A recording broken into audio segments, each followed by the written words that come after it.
You unmute yourself and turn on your video, please. You have the sheet right there. Oh, I know.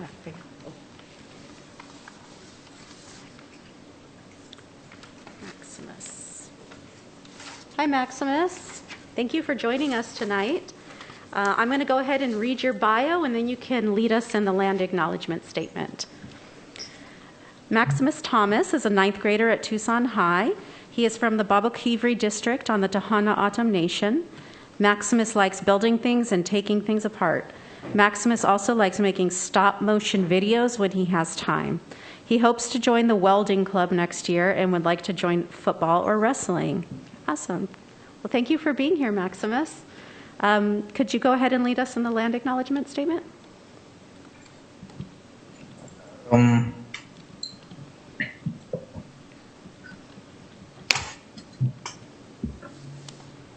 On the behalf of the governing board of Tucson Unified School District, I, Maximus Thomas, acknowledge that the school buildings and facilities of the Tucson Unified School District reside of the ancestral homeland of the Tohono O'odham Nation and the federally recognized tribal land of the Pasco Yaqui tribe. Thank you so much, Maximus. All right. Now we will move on to Ian Farnham, who will be leading us in the pledge. Is Ian here with us tonight? I'm here. Hi, Ian. I'm going to go ahead and read your bio, and then you can go ahead and lead us in the pledge. Ian Farnham is an 8th grader at McGee Middle School. Ian embodies the outstanding traits of a Joseph W. McGee student. Ian enjoys football and plays a wide receiver for the Tucson Cowboys Pop Warner football team. Ian is an avid woodworker and designed a Roadrunner plaque for the McGee office. Ian is enrolled in Algebra Advanced Band, where he plays the trumpet, and engineering class. Ian has made the honor roll every quarter while at McGee.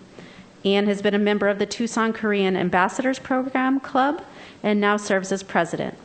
Ian has participated in Boy Scouts from 12 to 14 and has traveled to Washington, D.C. with the D.C. Club. He would someday like to visit Germany. Well, that's awesome. Thank you for being here, Ian. And we will go ahead and pull up a flag, and you can lead us in the pledge. I pledge allegiance to the flag of the United States of America and to the republic for which it stands, one nation, under God, indivisible, with liberty and justice for all. All right. Thank you for joining us, and thanks for being such a wonderful TUSD student. Got a lot of interest there. All right, now we are moving on to agenda adjustments. Dr. Trujillo, do you have any agenda adjustments? President counts, members of the governing board, there are no agenda adjustments, just a slight note. Item number 9.1, with the exception of item 9.1, all of our staff presentations tonight in the newly recommended format will be 10 minutes, with the exception of 9.1, which will be set at 20 as it does cover the comprehensive 5-year capital support plan for information technology services. Okay, I'd like to request that we move item 8.1 up to after consent. I know that there's a lot of folks tuning in tonight waiting for that agenda item. Is there any objections to moving it after consent? Right, hearing no objections, that passes. So we will move item 8.1 to after consent. Okay. Dr. Trujillo, awards and recognitions.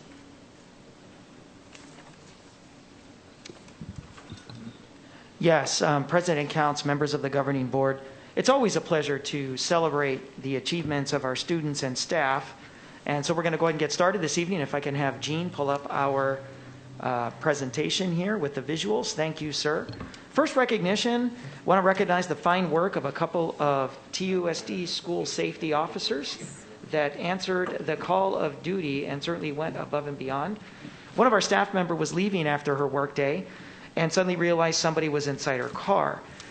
Sergeant Tucker and Officer Bennett, both proud members of our TUSD School Safety Department, notified the Tucson Police Department and saw and ensured that TUSD, our school safety officers, were there in advance of TPD to subdue and hold the suspect until the Tucson Police Department safely arrived. I want to thank these two gentlemen for defusing a potentially dangerous situation.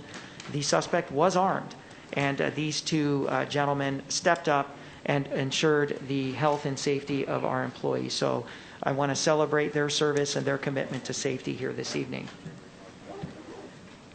Our next recognition comes from the Tucson Festival of Books Poetry and Artist Contest winners.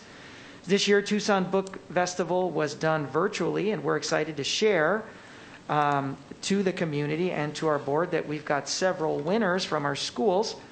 So first, I want to celebrate the achievement of Marie Potier, Young Authors Winner for Stories. She's an 11th grader out at University High School for her story, Empathy. Also in the Young Author Winner category for poetry, grades 3rd through 5th grade, Eleanor Farrell Wortman, 4th grader at Lineweaver, for The Queen of Britain's Cute Corgis. Also from Lineweaver is 4th grader Madeline Lesniak for The 4th of July Wars. In the Young Authors Winner category for poetry for grades 6th through 8th, Maximo Jimenez, 7th grader at Mary Bell McCorkle Academy for My Lonely Junk Drawer, and 8th grader Jenica Lugo from Ross Scrooge Bilingual for My Many Grandmothers and Me, and the Young Artist winner Lauren Anderson, 8th grader at Mansfeld Middle School. Certainly want to congratulate our young authors and poets for their wonderful literary achievements and for the distinctions bestowed upon them at the Tucson Festival of Books. Our next recognition, we had some winners from SARSEF, the Southern Arizona Research, Science, and Engineering Foundation. The 2021 SARSEF Fair took place in February, and I'm proud to announce that we had several hundred students participate and receive awards from the following schools: Booth-Fickett, Borman, Doolin, Fruchtendler, Lineweaver, McCorkle, Pister, and Sam Hughes. Also included are Pueblo, Tucson High, and University High students, all of them scoring in the top high school categories, with UHS receiving recognition for the most awards from a single high school with a total of 44. Congratulations, SARSEF winners.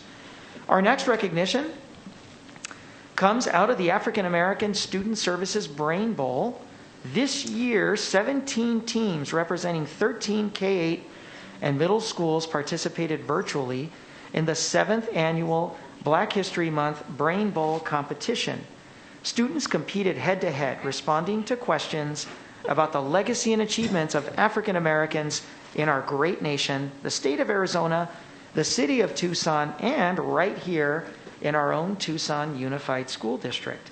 The winning teams were first place Dodge Traditional Magnet, second place Vale Middle School, and third place was a tie between the A and B teams, Roberts Naylor competing with itself. How about that? So congratulations to all of our wonderful Brain Bowl winners, and thank you for all the hard work invested in this event from the African American Student Services Department and everything that went into the planning and the facilitation of this wonderful event.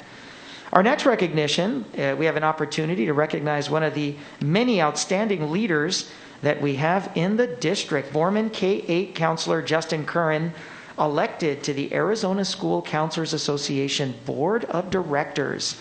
The Arizona School Counselors Association is the foremost association in the state of Arizona that advocates on behalf for counselors across the state. And our own TUSD counselor, Mr. Justin Curran, is been elected to its board of directors, a position that he has committed to not only representing and advocating for counselors across the state, but of course, advocating and representing TUSD's own unique needs in the world of school counseling and socio-emotional learning. Justin has been elected to the School Counselors Association Board of Directors. He will be joining a fellow TUSD counselor who's already on the board, Brittany Griffith, who has also spent the last 10 years in Mesa, but is now at Booth Fickett K8 and is new to our district. Congratulations to both counselors, ensuring that the TUSD counseling voices will be heard at such a large stage. So we certainly celebrate their achievements.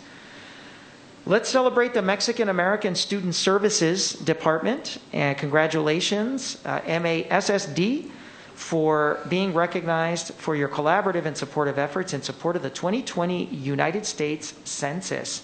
Thank you very much, and for supporting this absolutely vital civic duty that has huge impact on the city of Tucson and Pima County, and also right here in TUSD. Next up, Grijalva Elementary School. I want to thank Burlington's adopttheclassroom.org donation. Grijalva Elementary School was awarded $5,000 in grant money for the new Burlington store at the Tucson Spectrum through its adopttheclassroom.org initiative. These funds will provide materials needed to support students in the classroom. A special thank you to Rich Berra radio host donation for donating to the John B. Wright Elementary School community. Thank you to Rich Berra and John J. of 93.7 KRQ Radio. Principal Diano Campos called into their radio show to highlight all the positive things that have been happening during COVID-19 and this pandemic at her school. She boasted that John B. Wright received the A+ School of Excellence Award. Host Rich Berra was touched and offered to purchase 200 books for students in the John B. Wright community. The books Christmas Steve Meets Christmas Carol and The Tale of Christmas Steve were provided to all kinder and first grade students. Thank you, KRQ Radio, for all of your support.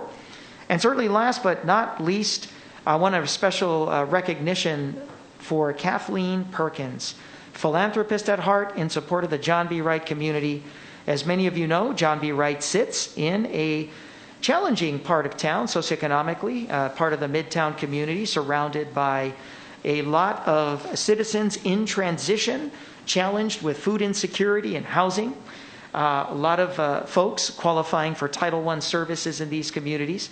Driving by in 2008, Tucsonian Kathleen Perkins noticed a rusted tricycle sitting outside a trailer, compelling her to stop by the school to ask the principal what help was needed.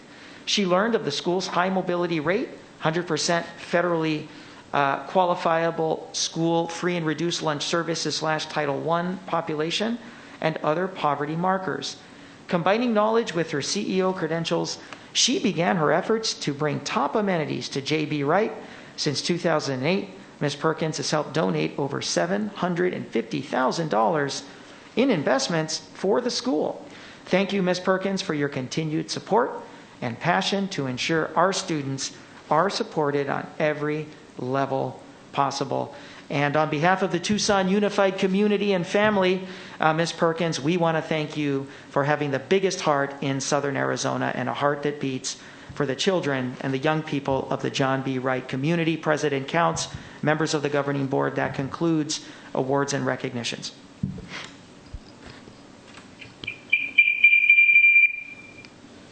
Okay, board member activity reports. Ms. Counts? Yes. Can I ask for a brief point of personal privilege? I wanted to acknowledge the passing of Michael Gordy, who taught in TUSD since 1980, was a teacher for 28 years, taught at Pister, Townsend, and Vail, and passed away on March 18th.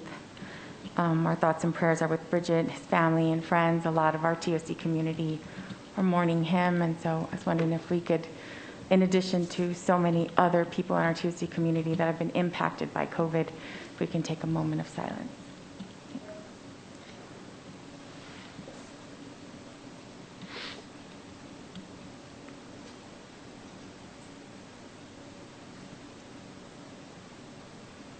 Thank you.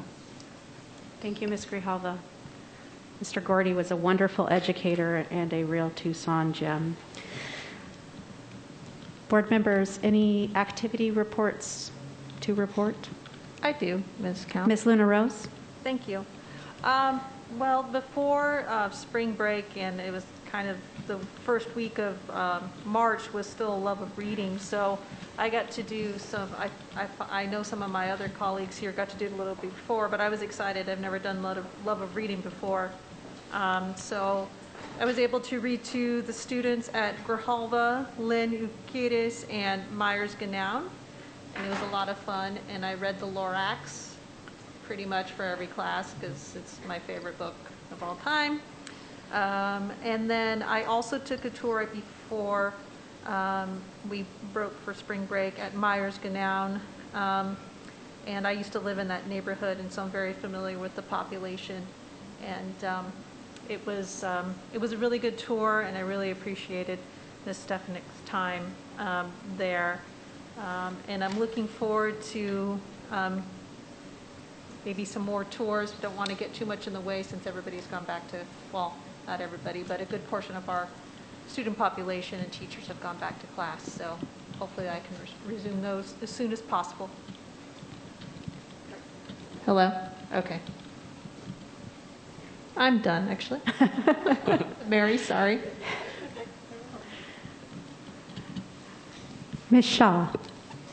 Thank you, Ms. Counts. I also did another Love of Reading event at Hollinger for their Love of Reading event after school hours. It was lovely to meet some of those teachers and see some of the students there. I also toured my daughter's school, Monzo Elementary, just to check in on how things are going there. I saw, a lot of precautions taken. Happily saw all of the air filtration systems being implemented, and also Principal Laturco, at lunchtime, at recess, he has out now a lot of basketballs, different playing balls, hula hoops, for students to use to kind of reduce the amount of kids that are using the playground. And so there was a lot of kids being super active during recess, and that was great to see. Thank you. Thank you. Dr. Ravi. Thank you, President Counts. So I had a chance to mention the last board meeting, just a lot of the Love of Reading appearances, and that was just an amazing experience, including on Zoom. I did have a chance since the last board meeting to make a few visits to my daughter's school, Lineweaver, as we were preparing before spring break for the reopening, and seeing on the first Monday that we were back things on the ground last week. And so a big shout out to the Lineweaver Lions and all of the staff and teachers and leaders at Lineweaver. I was very impressed by the preparations in place as I toured both before and after spring break, and felt very comfortable with just the level of attention that was placed to making sure that our students and our staff and teachers and all the families they came back home to were as safe as possible. Ms. Grijalva. Thank you, Ms. Counts. I had the opportunity to read at Carrillo, Davis, C.E. Rose, Leonard Kidis, Myers-Ganown. Had a really good conversation with Reem Kivet regarding preschool, which I'm hoping we'll have more information about that. Also read at Grijalva. And I did have a couple of really just, I think, noteworthy items that came out that maybe didn't get enough attention. So Kira Espinosa, who's a teacher, exceptional education teacher at Carrillo, was belled on March 22nd. And for all of her amazing work with students. Our teachers are doing some really amazing things, but I think that our exceptional education teachers are really unsung heroes in throughout COVID. She was nominated by a parent, Yvette Rodriguez, and she had this really lovely story in the newspaper with a picture of some of her students. And then Johnny Contreras, the director of Mariachi Aslan de Pueblo High School, won the Governor's Arts Award for the Art Educator of the Year 2021, which I think is amazing. And we received this really cute little calendar from, I believe this was from Councilmember Fimbres. But if you look through here, the vast majority of the student artwork is Carrillo and our TUSD family, which I think is great. And I just wanted to send a shout out to our staff and educators since March 22nd have been doing everything they can to keep our students and staff each other safe. And thank you. That's all. Thank you, Ms. Grijalva. I just want to echo Ms. Grijalva's comment about the thank you and for all the hard work that's been done since the 22nd. I, like many other educators and parents in the district, have just been kind of treading water this past couple weeks, but my kids are coming home and they are excited to learn, and my daughter said that she loves school, which she hasn't said in over a year, and I just want to send a shout out to all the hardworking TUSD employees that have made this such a successful transition. So thank you so much. All right, now we are moving on to call to the audience. Ms. Shaw. During the audience call, the board clerk will recognize speakers and maintain order by setting appropriate limitations. The governing board is committed to the safety of the entire TUSD community in order to observe the recommended safeguards for reducing the rate of spread of COVID-19. The following procedures related to the call to the audience portion of board meetings will be observed. All public comments for the meeting were accepted in written form. Public comments will be read into the record by the Program Coordinator of Staff Services to the Governing Board. Our staff will make sure each board member receives a copy. At the conclusion of the call to the audience, the Governing Board President will ask if individual board members wish to respond to criticism made by those who have addressed the board.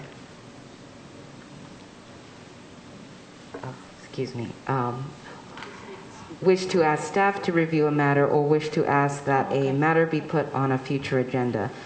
By law, at most, 2 board members can address any single issue raised during the call to the audience. And the first letter is from Andrew Kent.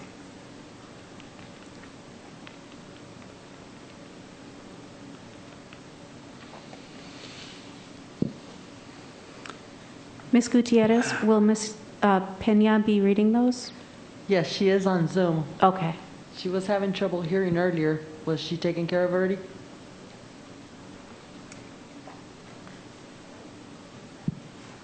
Yeah, we just need to speak up a little bit because people on the Zoom session are having a little bit of a hard time hearing the dais microphones. So if you would just stay close to the mic and speak up. It'll seem kind of loud in here, but it's the right thing to do for the other Zoom participants. Thank you. And we have these microphones as well.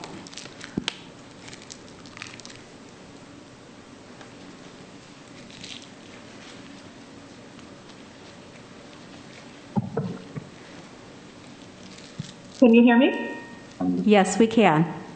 Okay. Dear Tucson Unified School District Governing Board members, Superintendent Gabriel Trujillo, and Human Resources Director Renee Hoosier. I am currently the curriculum service provider at Bloom Elementary School, working as an ESI leased employee. Over the years, my roles in our district have included student, graduate, parent, teacher, dean of students, learning supports coordinator, curriculum service provider, assistant principal, and principal. I am writing because I wish to initiate a discussion regarding our district's current policies affecting the employment of Arizona State Retirement System retirees. Although TUSD's official position supports that we honor and seek the experience and expertise of retired professionals, the district's policies and procedures pertaining to ASRS retirees are in contrast with that claim. Our current practices regarding hiring, compensation, and availability of benefits are all adversely affected. In some of the other Tucson area school districts, following 1 year of non-employment or working as a contractor through Educational Services Incorporated, ESI, retired educators are eligible for full-fledged employment as employees return to work. As such, they receive up to 90% pay and are often extended benefits. In TUSD, this is true only for those rehired as classroom teachers. ASRS retirees seeking employment in any other positions in TUSD are eligible to be hired as contracted employees only and are compensated at 73.5% pay. They are not eligible to receive benefits, and their status as leased employees is permanent. Retired educators from school districts outside of Arizona, as well as retirees from industry or military careers, are not subjected to the treatment described above. Instead, they are immediately eligible to participate in return to work programs, not limited to classroom teacher positions, and receive higher compensation and can receive benefits. It's my hope that TUSD Governing Board will study these issues and will consider making changes that will honor and appropriately compensate career educators who choose to continue their dedication and commitment to our students. It's my contention that the practice of hiring ASRS retirees will remain a compelling bargain for the district, even if all of the following changes are implemented. I respectfully request that these three things be subject to consideration regarding ASRS retirees. 1, hire them as district employees following the statutory 1 year out. 2, raise the rate of pay from the current 73.5% to a more competitive percentage. 3, extend benefits to them. I am available to help in this effort in any way I can. Please contact me if I may be of any assistance. Thank you for your time, service, and consideration. Sincerely, Andrew R. Kent. Thank you, Mr. Kent. Because you got that too close to the mic. Forgive us for that.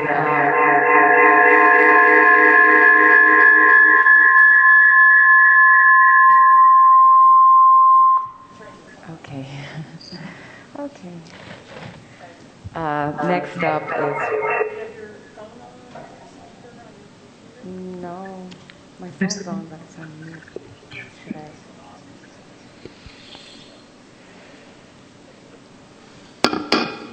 Okay. Next up is Ricky Hernandez.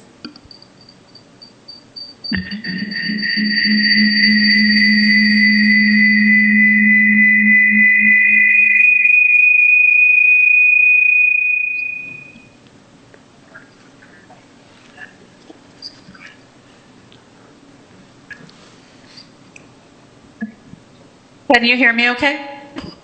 Yes. Okay.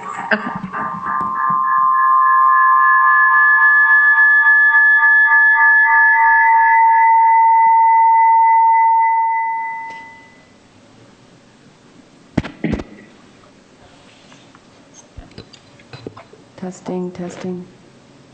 Are you still getting it? No? Okay. Oh, yeah. Okay. Sorry about that, everyone.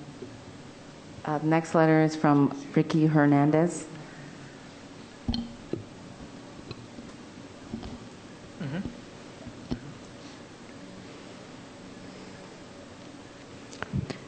Ms. Pena? Yes, can I go ahead with, Yes. is it Ricky? Ricky Okay. Hernandez, thank you. Thank you. Dear Governing Board members and Superintendent Trujillo, my name is Ricky Hernandez, and I am the parent of 2 energetic and bright boys who attend Brackman Montessori Magnet School. Most of you know that I am an avid supporter of TUSD and all the work that everyone does for our students. My message today is a simple one, to give each one of you a big thank you.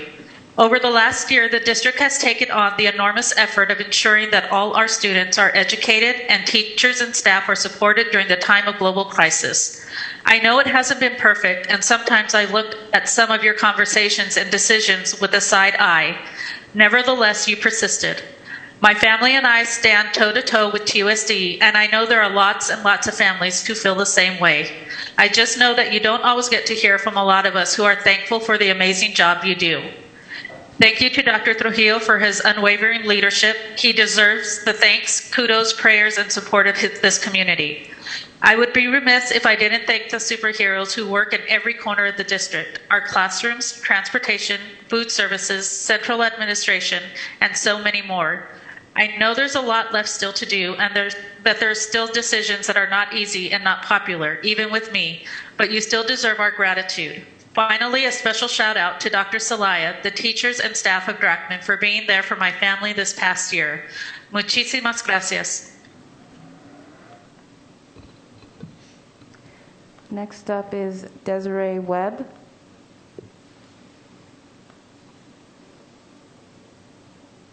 Dear Gabriel Trujillo and TUSD board members, the teachers, staff, parents, donors, and community members of John B. Wright Elementary School ask that you all come together tonight and support board member Count's retiree rehire agenda item.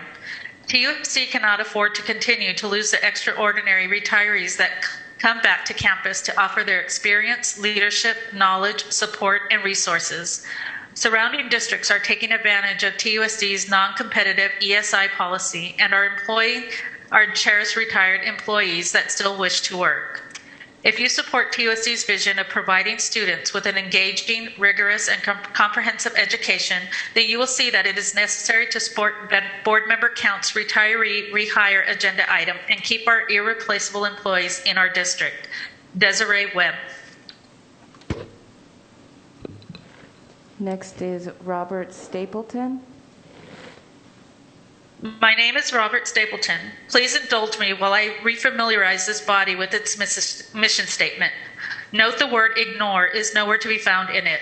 Mission statement. The mission of the Tucson Unified School District in partnership with parents and the greater community is to assure each pre-K through 12th grade student receives an engaging, rigorous, and comprehensive education. The district is committed to inclusion and non-discrimination in all district activities. At all times, district staff should work to ensure that staff, parents, students, and members of the public are included and welcome to participate in district activities. Vision for action statement, delivering excellence in education every day, grow, reach, succeed. Organizational values, we value student-centeredness, making every decision with student success in mind.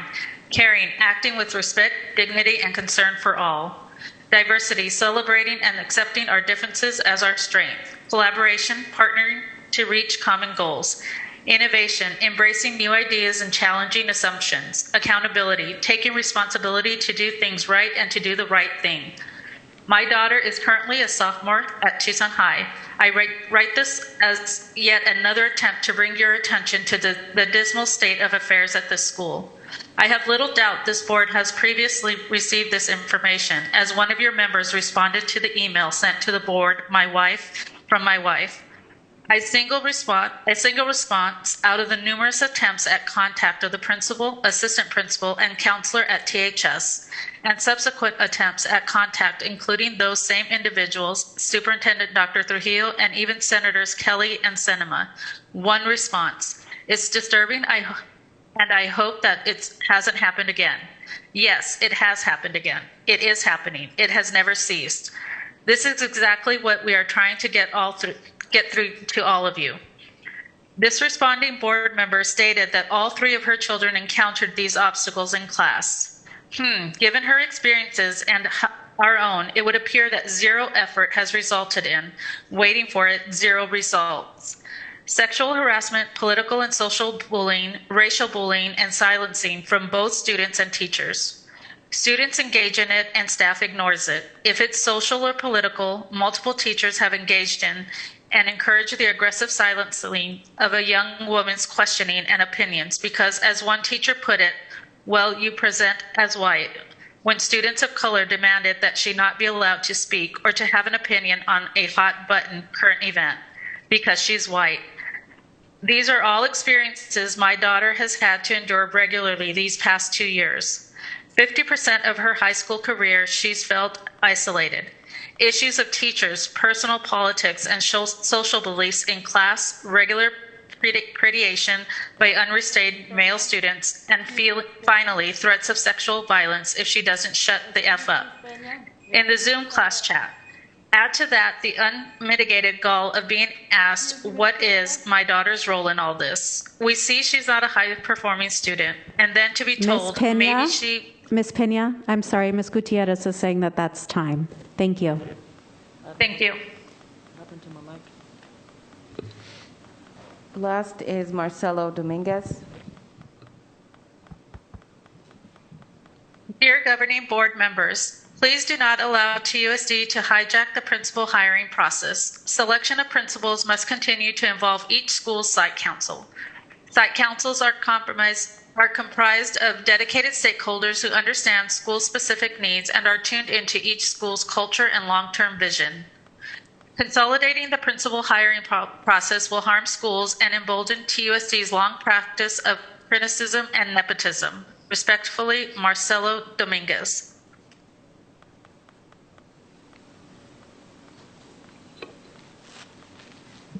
And that's the last letter. All right, thank you. Dr. Trujillo, would you like to respond? Yes, President and Council, members of the Governing Board. In response to the concerns expressed by the Stapleton family about Tucson High, I had an opportunity to conference with the Tucson High administration this afternoon. Was able to confirm that the allegations of bullying and harassment that were brought forth in 2019 were thoroughly investigated by the Tucson High administration. As early as February 2020, when the initial concerns of the 1920 school year were brought forward, these interventions included services and contact time with the social worker and the counselors. I will be making the documentation of this intervention and this investigation available to the Governing Board. The Tucson High administration remains committed to thoroughly investigating any additional complaints or concerns with regard to harassment or bullying that the family may have. They stand ready to assist. Thank you. Thank you, Dr. Trujillo. Ms. Counts? Yes, Ms. Grijalva. I would also like to respond because I think I'm the only her on the board with 3 children, so that was me. And so what I was responding to was the technical glitches that sometimes other people can get into Zoom calls. So the rest of the other, it was basically early on when the remote process where somebody would accidentally get into a call. I was specifically addressing those technical issues, just so we're clear. Thanks.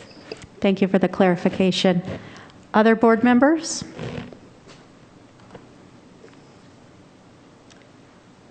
I just want to say thank you to Ricky Hernandez, who has been a stalwart advocate of TUSD and a wonderful TUSD family member.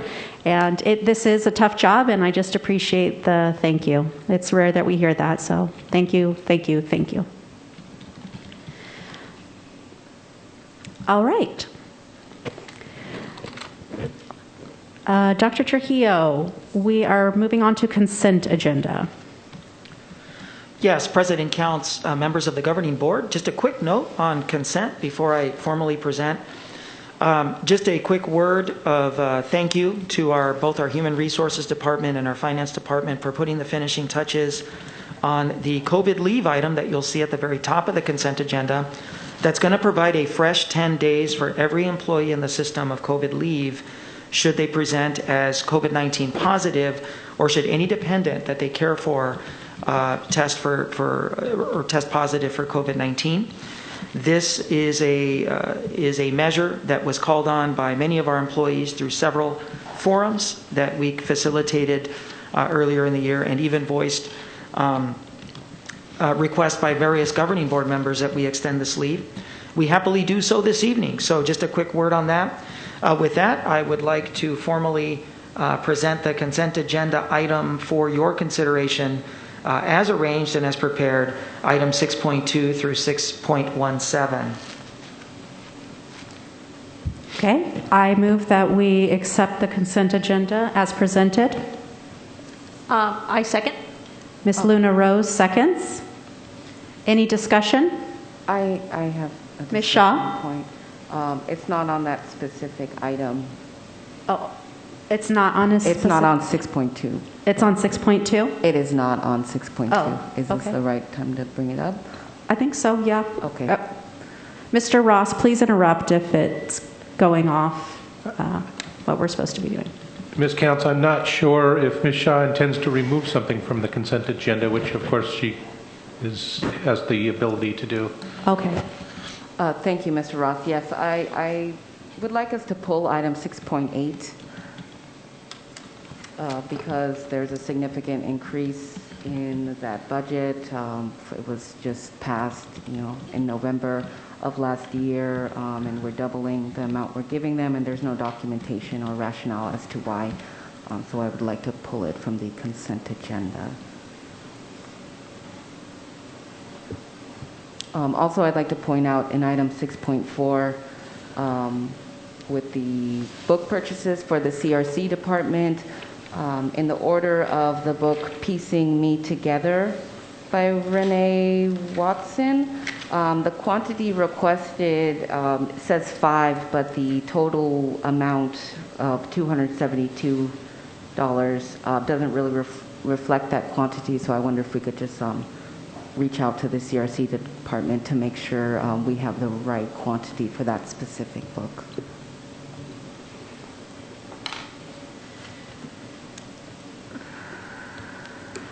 So, Mr. Ross, are we waiting for a second for that? Well, if so the consent agenda is supposed to be a package, so at this point you have a motion for the entire consent agenda, but Ms. Shaw wanted to have separate vote on 6.8. I understand. So, was it 6.8 and 6.4? 6.8, yeah. I don't think we need to pull 6.4, but I just wanted to point out that I think there's a discrepancy with the order status. I just like a... Okay. Yeah. So pulling 6.8, and do we need to vote on that being pulled? no, it's actually a right of every board member to remove something from the consent agenda. The division? So the board could vote on items 6.2 through 6.17 without 6.8 and then take up 6.8 as a separate item. Okay, we will vote on 6.2 through 6.17 without item 6.8. Okay. All those in favor, say aye. Aye. Aye. Aye. Aye. All right. That passes unanimously. Now let's move on to 6.8. And Ms. Shaw, I was having a hard time hearing. So if you can speak up and just reiterate why you would like to pull this item. Sure. As it says, when this was approved in November for $250,000 a year for a 5-year period, and now it's coming back again, doubling the amount per year from $250,000 to $500,000, totaling over the 5-year period, $2.5 million. And so I'm just curious as to why there's nothing given to us, no presentation, no rationale as to why there's this increase in this contract. And so I would like more information. All right. I decided to put it on consent because to me it seemed pretty straightforward as COVID-related safety equipment, PPE, and TUSD has long struggled with providing, I think, at the level that is required for facilities and for safety equipment. I know Dr. Ravi was talking about, years ago how they were fundraising at, I think it was Lineweaver for toilet paper and things like that. So I think that this is long overdue. And the reason why I had it on consent was because it seemed long overdue and straightforward. Dr. Trujillo, do you have any comments on this? That's exactly right, President Counts. And I can turn it over to Diana here, Diana Kerfoot, who's online, but we're talking about masks, hand sanitizer, sanitation items, paper towels, gloves, all of that stuff. Diana can expand on that a little bit more. We do have kids back, so those costs have gone up. So we're going to need a pre-approval to be able to replenish those supplies as they run out. Ms. Kerfoot, if you could provide our board members information, that would be great. Sure. Can you hear me okay? Yes. Okay. Yes, this was a request that we had from the operations department in the janitorial services because of the students coming back to school that John Muir and his staff felt that they were going to be spending more for gloves and the sanitizing products, more for masks and other items to use for the safety of the staff and the children. Is John here? I'm not sure if he's on here. I did have him down that he would be here, that he would possibly be able to answer more questions as far as what operations is going to do with those items. But I did put it in because it was something that we do need to have the board's approval to go over and above.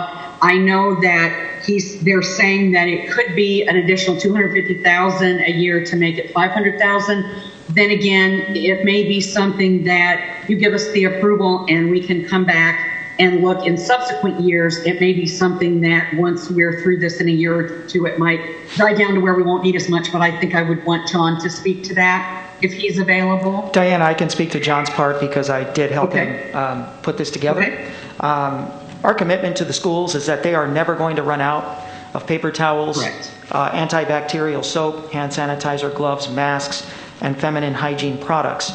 We have long struggled with that. Board members have long received really concerning tales and emails, and even heard from students, most famously at one of our forums during one of the campaign seasons, where frustrated young ladies were expressing concern about the lack of hygiene items, very passionate about never running out, never putting a school in a position to have to beg or try to do a fundraiser or try to pay for things out of their own pocket.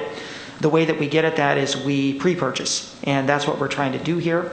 If it does make the governing board more comfortable, we can do a formal presentation. My understanding working with board leadership is that we were going to try to maximize a consent agenda item for some things that would be considered routine. In the age of COVID, I do agree with you, President Counts. I would consider this to be kind of like survival purchase. All right, any other board member comments or questions? Ms. Counts? Yes, Ms. Grijalva? I'd like to move the item, please. I'll second. Ms. Shaw, did you have any other questions for Dr. Trujillo or Ms. Kerfoot? I don't think I have any questions. I did look back at the November meeting notes and the presentation, and I did see that, typically it was about COVID stuff, though it wasn't very clear.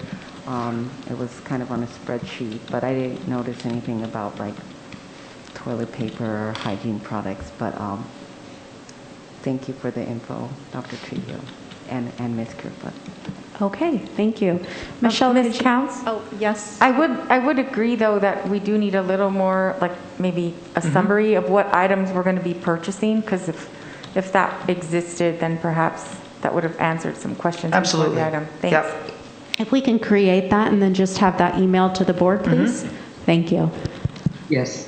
Ms. Gutierrez, could you do a roll call vote? Ms. Grijalva? Yes. Dr. Gravosa? Yes. Ms. Luna Rose? Yes. Ms. Shaw? Yes. Ms. Counts? Yes. Item passes unanimously. And Thank you. Michelle, I'm not seeing this pop up on board docs. Are we going to be voting on board docs? For this item specifically, Board President Counts and members of the board, because it's under consent, it shows the consent action. Okay. So after the meeting, I have to go back and change it as a separate item as action. Okay. But it will reflect on the board actions in the minutes and board docs. Okay, after so you tonight. got it. Yes, We're I do good. have it on tally. All right, thank you. You're welcome. Okay, that moves us to item 8.1, the direct employment of retired employees in all employee classifications and positions for second-year retirees and beyond in the Tucson Unified School District, requested by myself. Dr. Trujillo. Yes, President Counts, members of the governing board.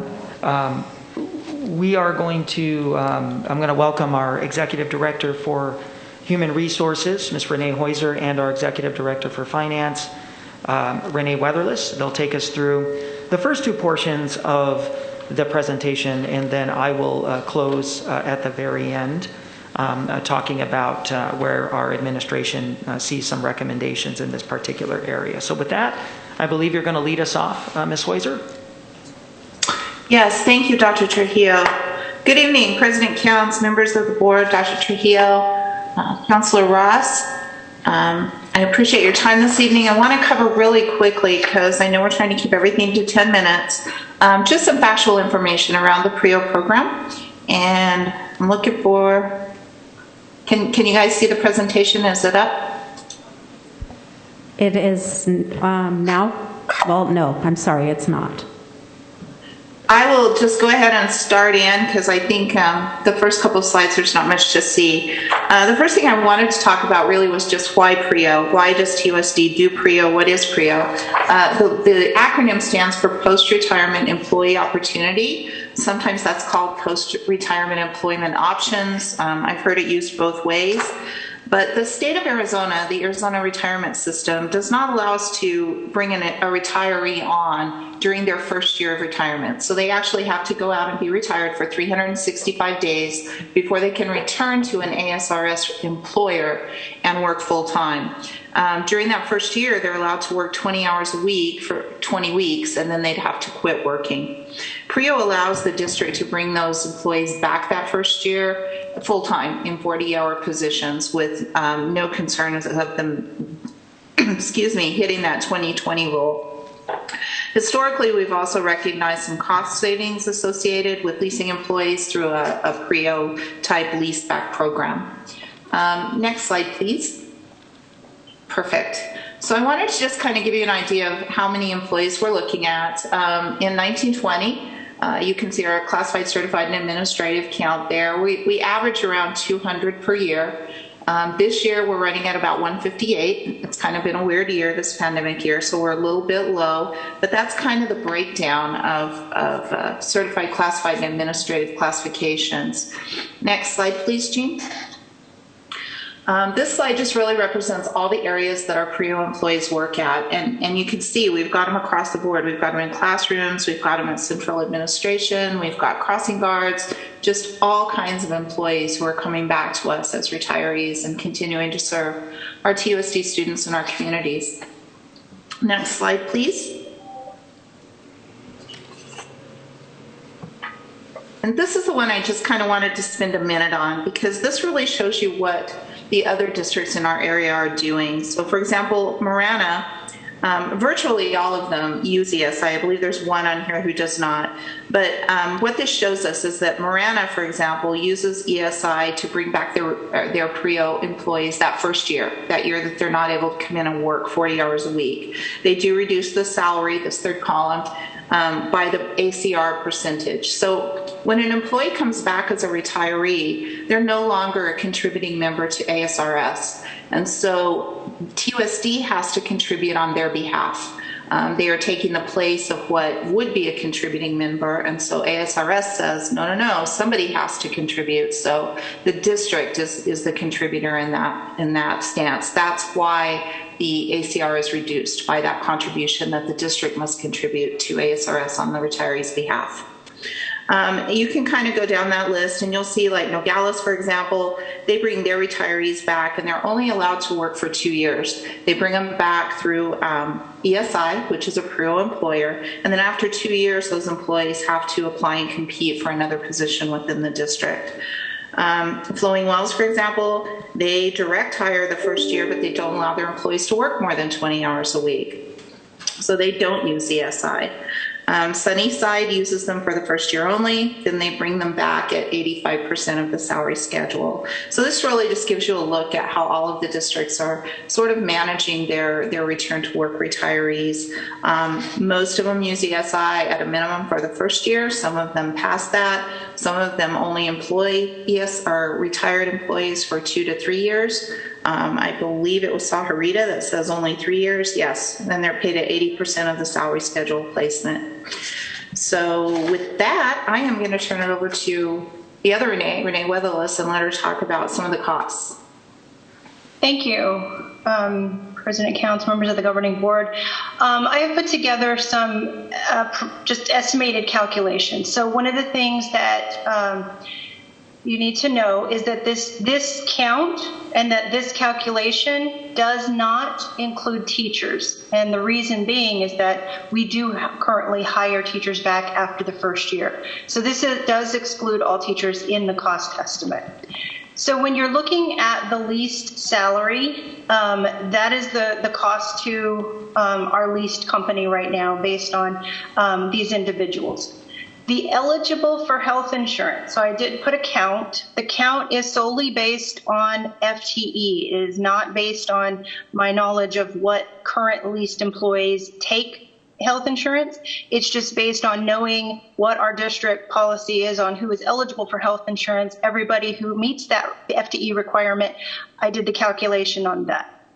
Other benefits, if you look at the bullet point down below, it consists of other payroll-related costs, unemployment, workers' comp, and when you look at our leased fees, there is a markup cost that we pay these vendors.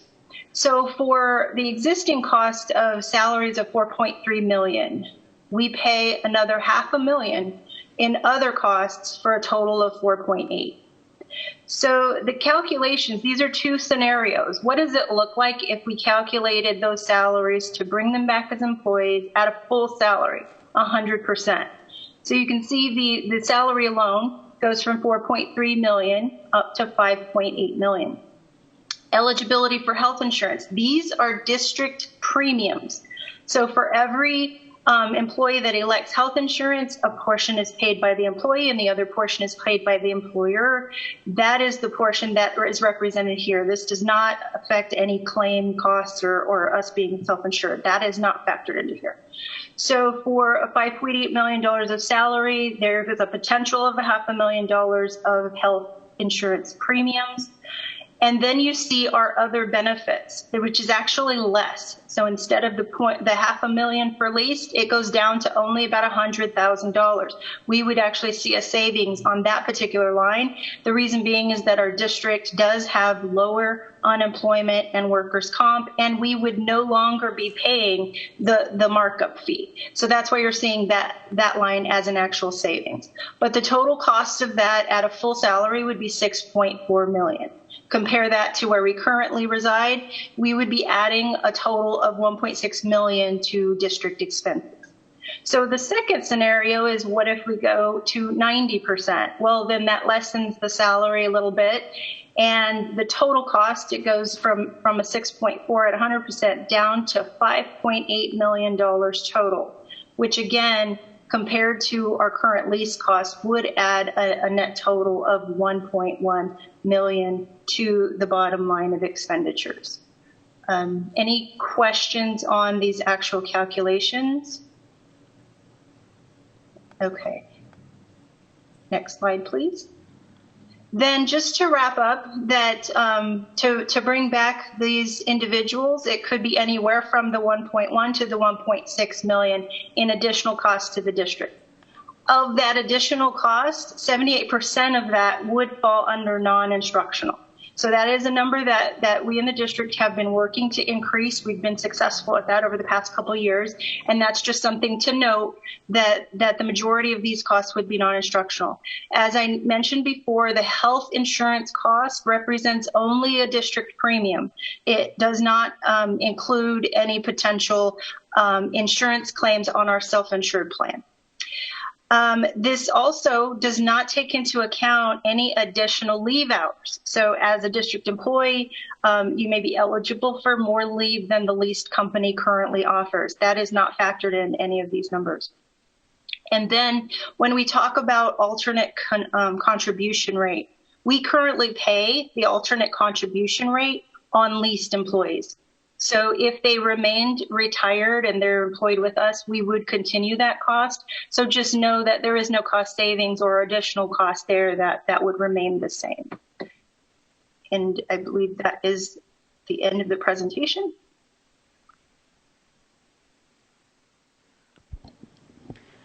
Thank you so much, Ms. Weatherless and Ms. Hauser. Sounds like I'm getting feedback here. All right, board members. Questions? Ms. Counts? Yes, Ms. Grijalva. So from what I understand, and based on the slide, other districts, the highest percentage is 85% of their previous salary, or are there some districts that are paying 100%? Right now, Board Member Grijalva, and we put together an attachment for the public to review. The only district right now that brings the employees back straight up at 100% is District 16, Catalina Foothills. We have another district, Flowing Wells, that though they do directly hire first-year retireds and hold them to the 19 and a half hours a week schedule, they'll direct hire their retirees back in any category, but they put them all the way back to the first step of the salary schedule for their respective positions. Districts vary from that point, but there's a common theme. Every district, the predominant majority of the districts, all utilize ESI for at least the first year of retirement. And in some way, shape, or form, they do restrict salaries, whether it's 85%, 70%, or they direct hire and they move people to the first round of the salary schedule. And the whole idea behind that, if memory serves, is that they're not contributing to ASRS. We're not contributing necessarily on their behalf, but they can also draw their retirement. That's correct. And then also, this is an older demographic of employee. So when the districts assume these employees back into their benefit pool, there is generally a greater risk of claims being paid. And in a self-insured school district like ours, those claims obviously have the potential to reduce the amount that we currently have in the Employee Benefits Trust at a faster rate. Right. And so I'm wondering if we might be able to get some additional breakdowns as far as right now we're at what, 73%, 73 point, almost 74%? Is that right? Ms. Weiser? Yes. I think, yes. 73.5%. Thank you. And so I'm wondering if we could get, a breakdown of what it would cost to be at 75, 80, 85, just to look and see where we are. Because my concern is we've tried really hard for a number of years to reduce the number of administrative costs in TUSD. And that's been something that we've been criticized for. A lot of that has to do with the sheer number of schools that we have and that we have administrators in all of those schools. I am concerned about voting for this item in isolation of the bigger budget conversation, because I do think that it's important for us to understand if we put $1.5 million into this category, at some point it's gonna have to balance out, and where might that come from? I'm not opposed to looking at being more competitive. I do think that that's important. And also perhaps having HR reach out to some of our current retirees that have come back and get an idea of how much, if they're also drawing down their retirement at the same time, because my understanding from speaking to a few retired administrators is that, drawing down your retirement and also getting an additional or keeping your same salary might have some long-term implications as far as tax and getting you in another bracket. And so this increase here may not, in the long run, be the most beneficial. I do think that, those are some anecdotal stories, so I would like to get a little more information specific about some of these situations. I think that it's important. I don't want to lose any of our qualified principals. Really, we're talking mostly principal pool. I think that's where a lot of the concern is coming from. But we do have a lot of very qualified people all over the district. We also know that we have an aging employee group, which is normal for every other large organization. And so I'd like to keep the experience, allow some, upcoming administrators or upcoming people that maybe would need some additional support getting into the next level as far as the next step or the next opportunity for advancement in their specific position. And having those kind of mentors in our system is incredibly valuable. But I would like to understand where, what would have to balance out for the increased costs. And I also appreciate that this doesn't include teachers, because more spending in the classroom is not a bad thing in my opinion. Right. So, yeah. Just a couple of notes. Number one, we actually, when you're talking about administrative spending, all of these costs would be categorized as administrative or operational, which you have to think about the amount of retired administrators, not just that we have currently, that would actually flood back into the district, as well as some of those operational positions, which has the potential to drive up your administrative spending percentage. Secondly, we'll do the breakdown. We actually have more district office level administrators and district office level coordinators that are in the retiree ranks than we do serving as active principals.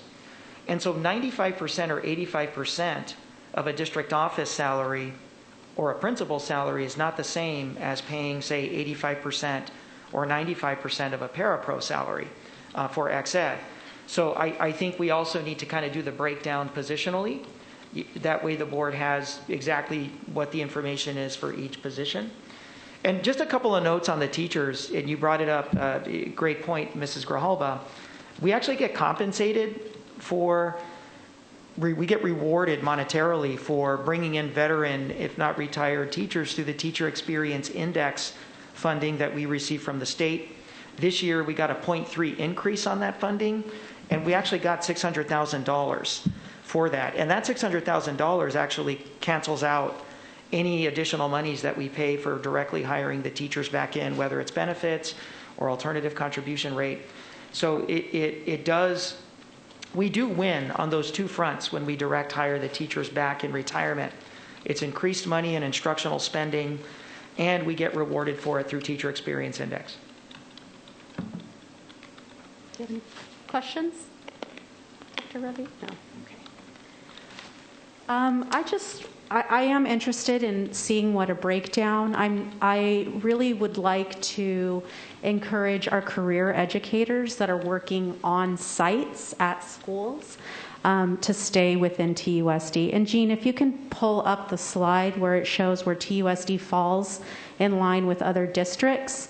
And you can see that we are at the bottom, the very, very bottom of the bunch as far as being competitive with keeping our career educators.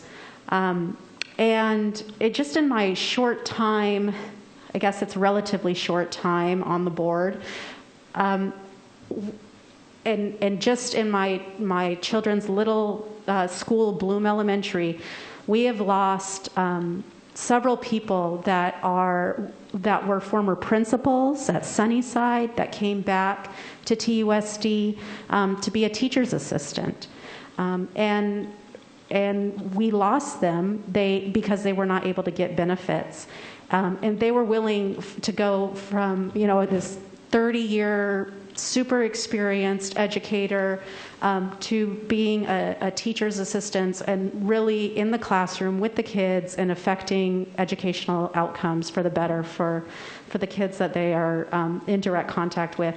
And other really, really experienced, wonderful educators that we cannot afford to lose. And I think it's not just a teacher shortage crisis. I think it is a crisis for the entire school system. And we just cannot afford at this point in time, or really I think ever, to be at the bottom of all the districts when it comes to being competitive and keeping these highly qualified, experienced educators, especially those working directly with the kids. So Dr. Trujillo, I am interested in seeing how we can break that down. Originally, I imagined it just to be for people that are certificated, and that means whether you have a CDL driver's license to bring back our bus drivers, if you have a school counselor license, a principal's certificate, all these different positions. I would say even our certificated electricians. What are the different areas where we have a need to bring back retirees, and there is a shortage, and then also including in that the people that are directly working with our kids in the schools. So I think that this would affect our bus driver shortage problem, our ex-ed TA issues, counselors, obviously principals and assistant principals, and the full spectrum of career educators and people that really affect the lives of our children. And we just can't afford to lose these wonderful, wonderful educators. So I'm also interested in learning about the ACR percentage, and that the district needs to pay is that close to a 90% pay? Is it close to a 75%? What's the breakdown with the ACR?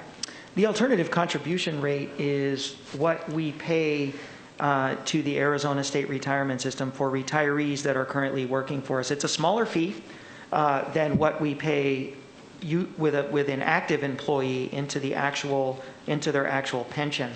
The only time that we actually pay back into the Arizona State Retirement System is if that employee physically comes out of retirement. So the alternative contribution rate is a fee that we pay for those retirees. I will defer to Renee here to kind of give you the comparison between, that against their salary, but it is cost neutral for us because we have to pay that rate anyway. So whether the employee comes in through ESI or they are not, we direct employ them, we're still responsible for that alternative contribution rate. Renee, Ms. Weatherless, if you can provide some additional detail, that would be great. So I was quickly trying to get the full ACR percentage, but for the alternate contribution rate for fiscal 2021, it's 10.21%. The actual ASRS percentage, I'm going to say, is about 14. So it is higher than that. And in the grand scheme of things, this seems like a very small cost to pay for a great benefit that will directly impact our students' success. So I am comfortable voting on this tonight. I am comfortable in including all employees and not just those that are certificated or directly working in our schools, but if the rest of the board is not in agreement and not feeling comfortable, then I would be okay with bringing it back soon with some of those questions answered. Ms. Counts? Ms. Grijalva. I would just ask that we get some more information. Ask Dr. Trujillo to break it down a little bit. The issue of certification is not as big of an issue. I would like us to really, I think what's happening is that we have ideas of things that we want as far as in our comprehensive budget, and we're giving a lot of direction to Dr. Trujillo and to staff, which I'm totally in favor of. But I do think that we need to get into bigger talks about where we all have initiatives and things that we'd like to see happen in our district. And I do think that I'm in agreement with being more competitive. I do think that we need to be cognizant of the increase in administrative costs, because it doesn't really matter where it goes and what the benefit is to students when, the state comes out with our list of high administrative costs and they don't really break it down. It just comes back. Yeah. Dr. Trujillo. I also want to make the connection to benefits. Working with this new board, I know you're very passionate about benefits. I watched you struggle with benefits, and this is just a fact. If we pass this, we're going to have at least a couple hundred an older demographic of employee to the tune of a couple hundred more that will change the complexion of the demographic of your workforce, and over time could raise rates because we'll become a more expensive workforce for our benefits providers. And then also the probability of claims being filed for this demographic. I think we also, in addition to kind of breaking it down and looking at position, I do think we need to engage our consultants to kind of take a look at doing some actuarial work about the average age of the employees coming in and what the propensity is for claims, to file these claims. That way the board sort of has this 360-degree view before they make this decision of the possible ramification to our benefits costs, as well as what the specific salary breakdowns could be if we did a tiered model and looked at the 95%, the 90, the 85, and the 80. And then also looking at our current employees and putting them into these categories and saying, here's what we have working for us now, here's what positions they occupy, here's the average salary for each position. And then, of course, as President Counts noted, looking at shortage areas and saying, I know when we were discussing this item as an administrative team, we're going to support maybe looking at this positionally and saying, absolutely, ex-ed parapros makes it more attractive for them to come back. Bus drivers with CDLs makes it more attractive for them to come back. And counselors. Those are really three crucial positions that we would definitely be interested in including as a direct hire. Dr. Ravi? Thank you, President Counts. I'm still trying to understand the problem and why this is on the agenda right now. And I understand if there's issues of fairness and other things in terms of salaries. But from what I understand, and I'd like more information if I'm incorrect, but these are individuals that are drawing from retirement and also making a salary on top of that.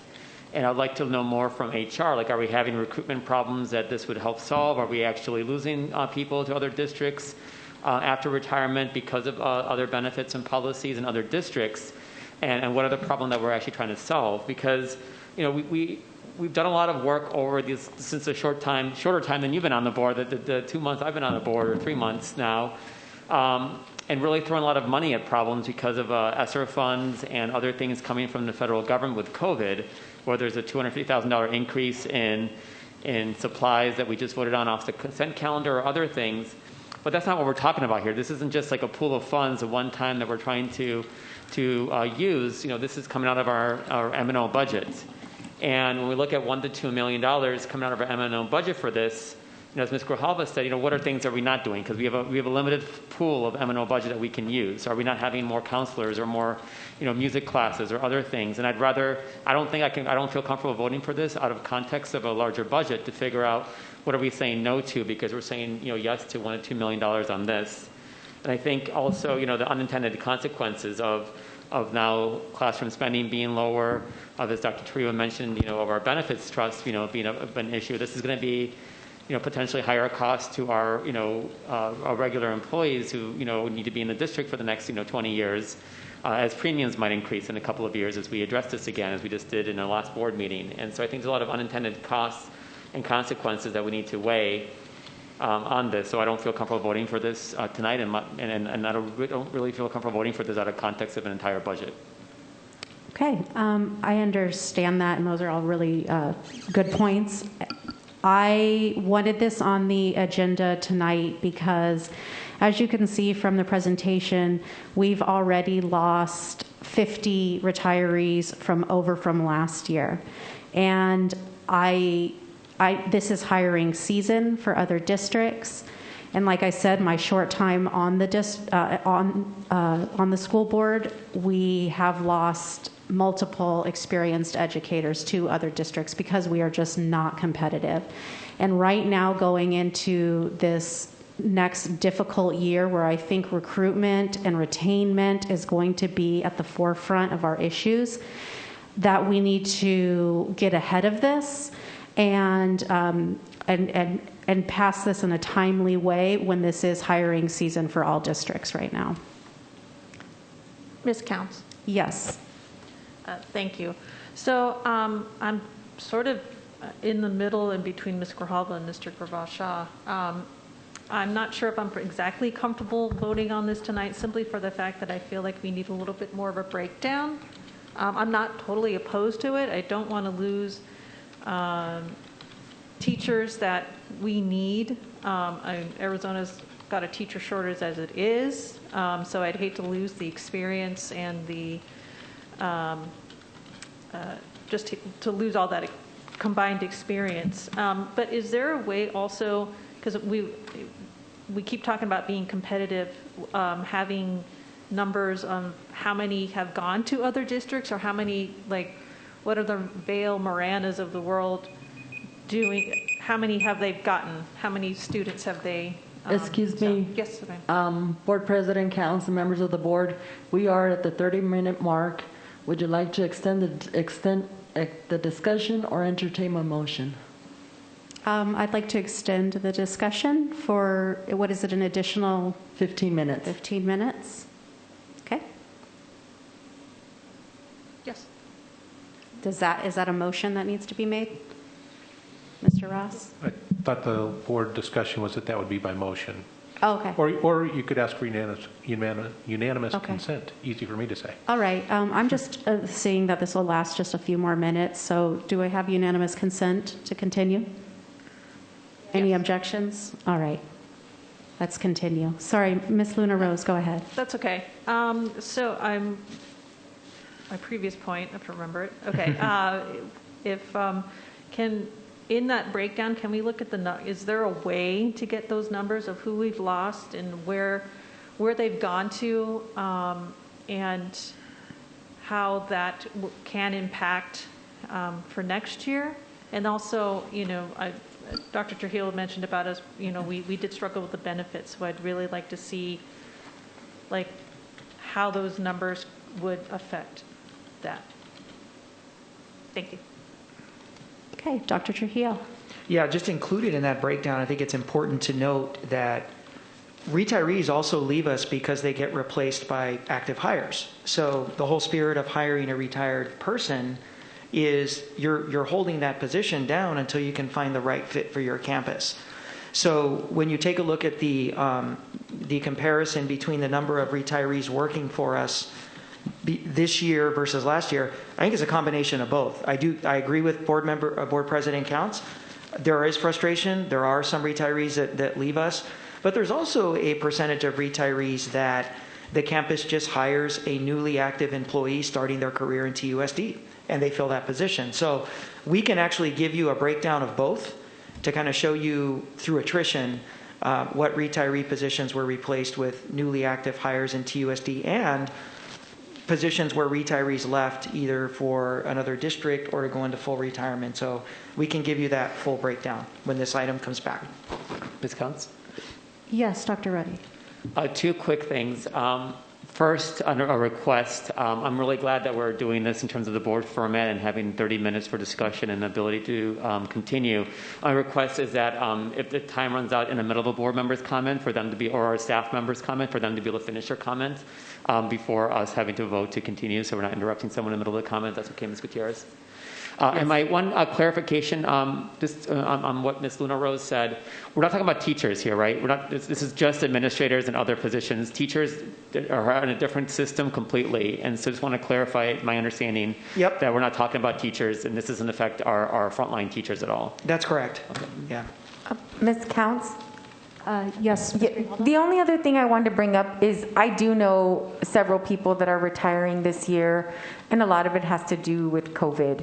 And the fact that it's just been a really difficult year, and the thought of going back on campus for some people is just not something that they want to do. So I just wanted to sort of put that perspective out there as well, that we do have more people retiring, but there might be some other issues, or maybe they have someone at home that can't vaccinate. I mean, I think I'm always concerned about the number of people that retire, and I am concerned about it, and I do hope that HR is following up to find out if there's it's something that we can do as a district to keep them, or if it's, other issues.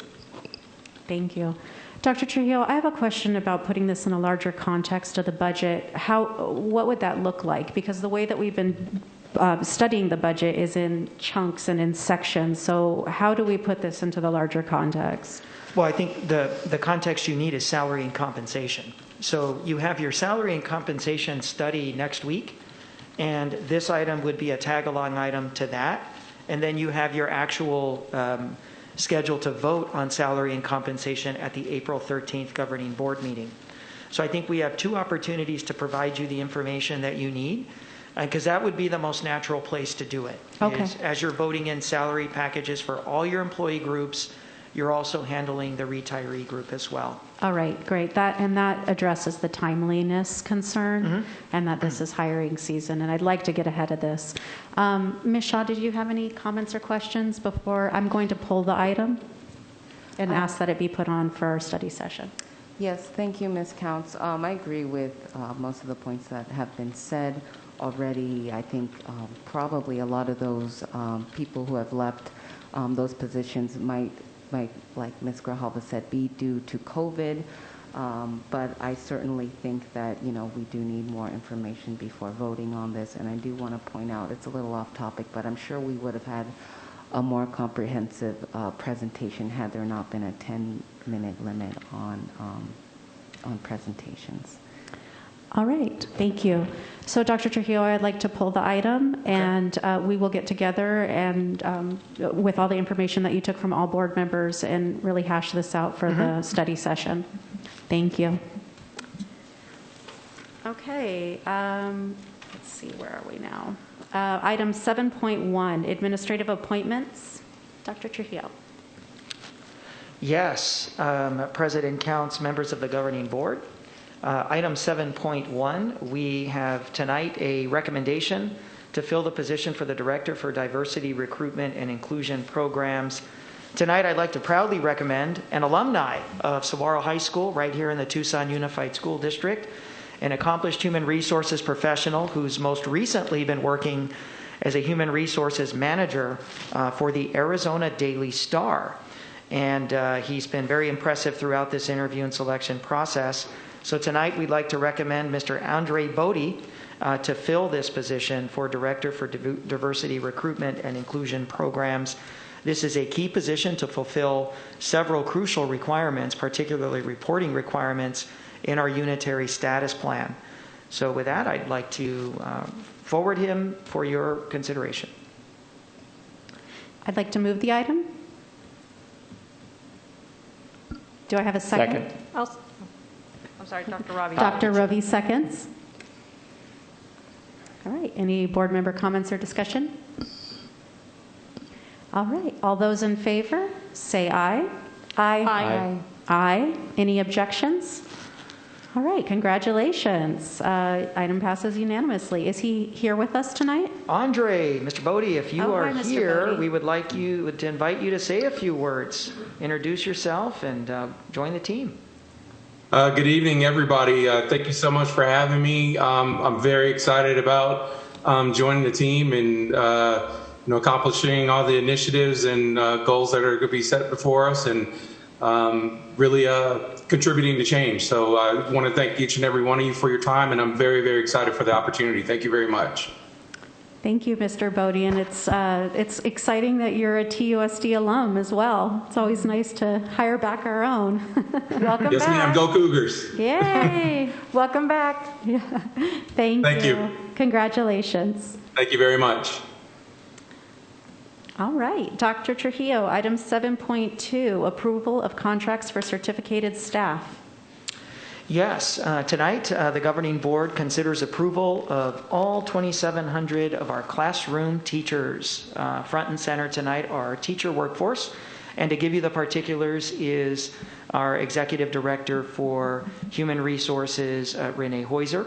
We still are currently in the negotiations process with the Tucson Education Association. So here to kind of talk about how we navigate that with contract language also is Renee. Mrs. Heuser? Thank you, Dr. Trujillo. Again, President Counts, members of the board, Dr. Trujillo, Councilor Ross, we do bring forth the teacher contracts for the 2021 school year to you tonight. The list is attached to the BAI item. These will be going out to teachers if approved tonight. In the coming weeks, we do not have, as Dr. Trujillo referred to, the negotiations completed, so these will be going out with current year salaries. Once negotiations are completed and the budget has been finalized, we send out contract amendments to recognize any increase in pay.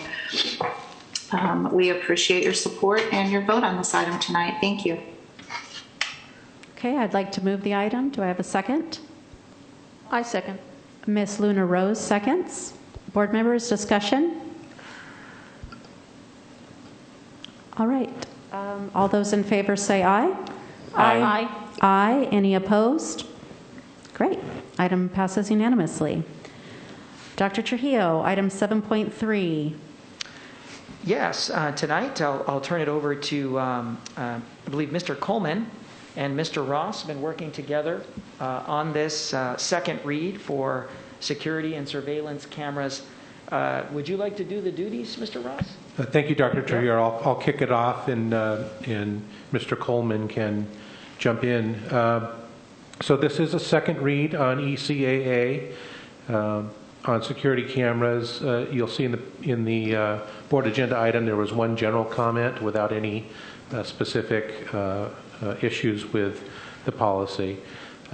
What this policy would do, well, when the board approved the purchase of security cameras, the district promised to follow up with policy and regulation, so this is a step in that. The policy requires notice when cameras may be in use, signage in handbooks and such.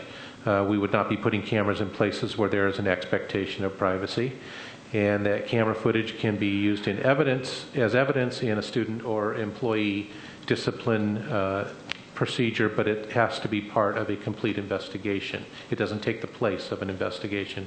It can be used as evidence. We put in here who has access besides the school officials and that way in law enforcement, and that would include parents of students who are charged with an offense may view video. Due to privacy laws, they would not be able to take a copy if it included other students. So that is the overview of ECAA. Again, second read with one comment that was provided that was general in nature and no specific suggestions for changes. I don't know if Mr. Coleman wants to add any. Nothing to add? Thank you. All right, I'd like to move the item. Do I have a second?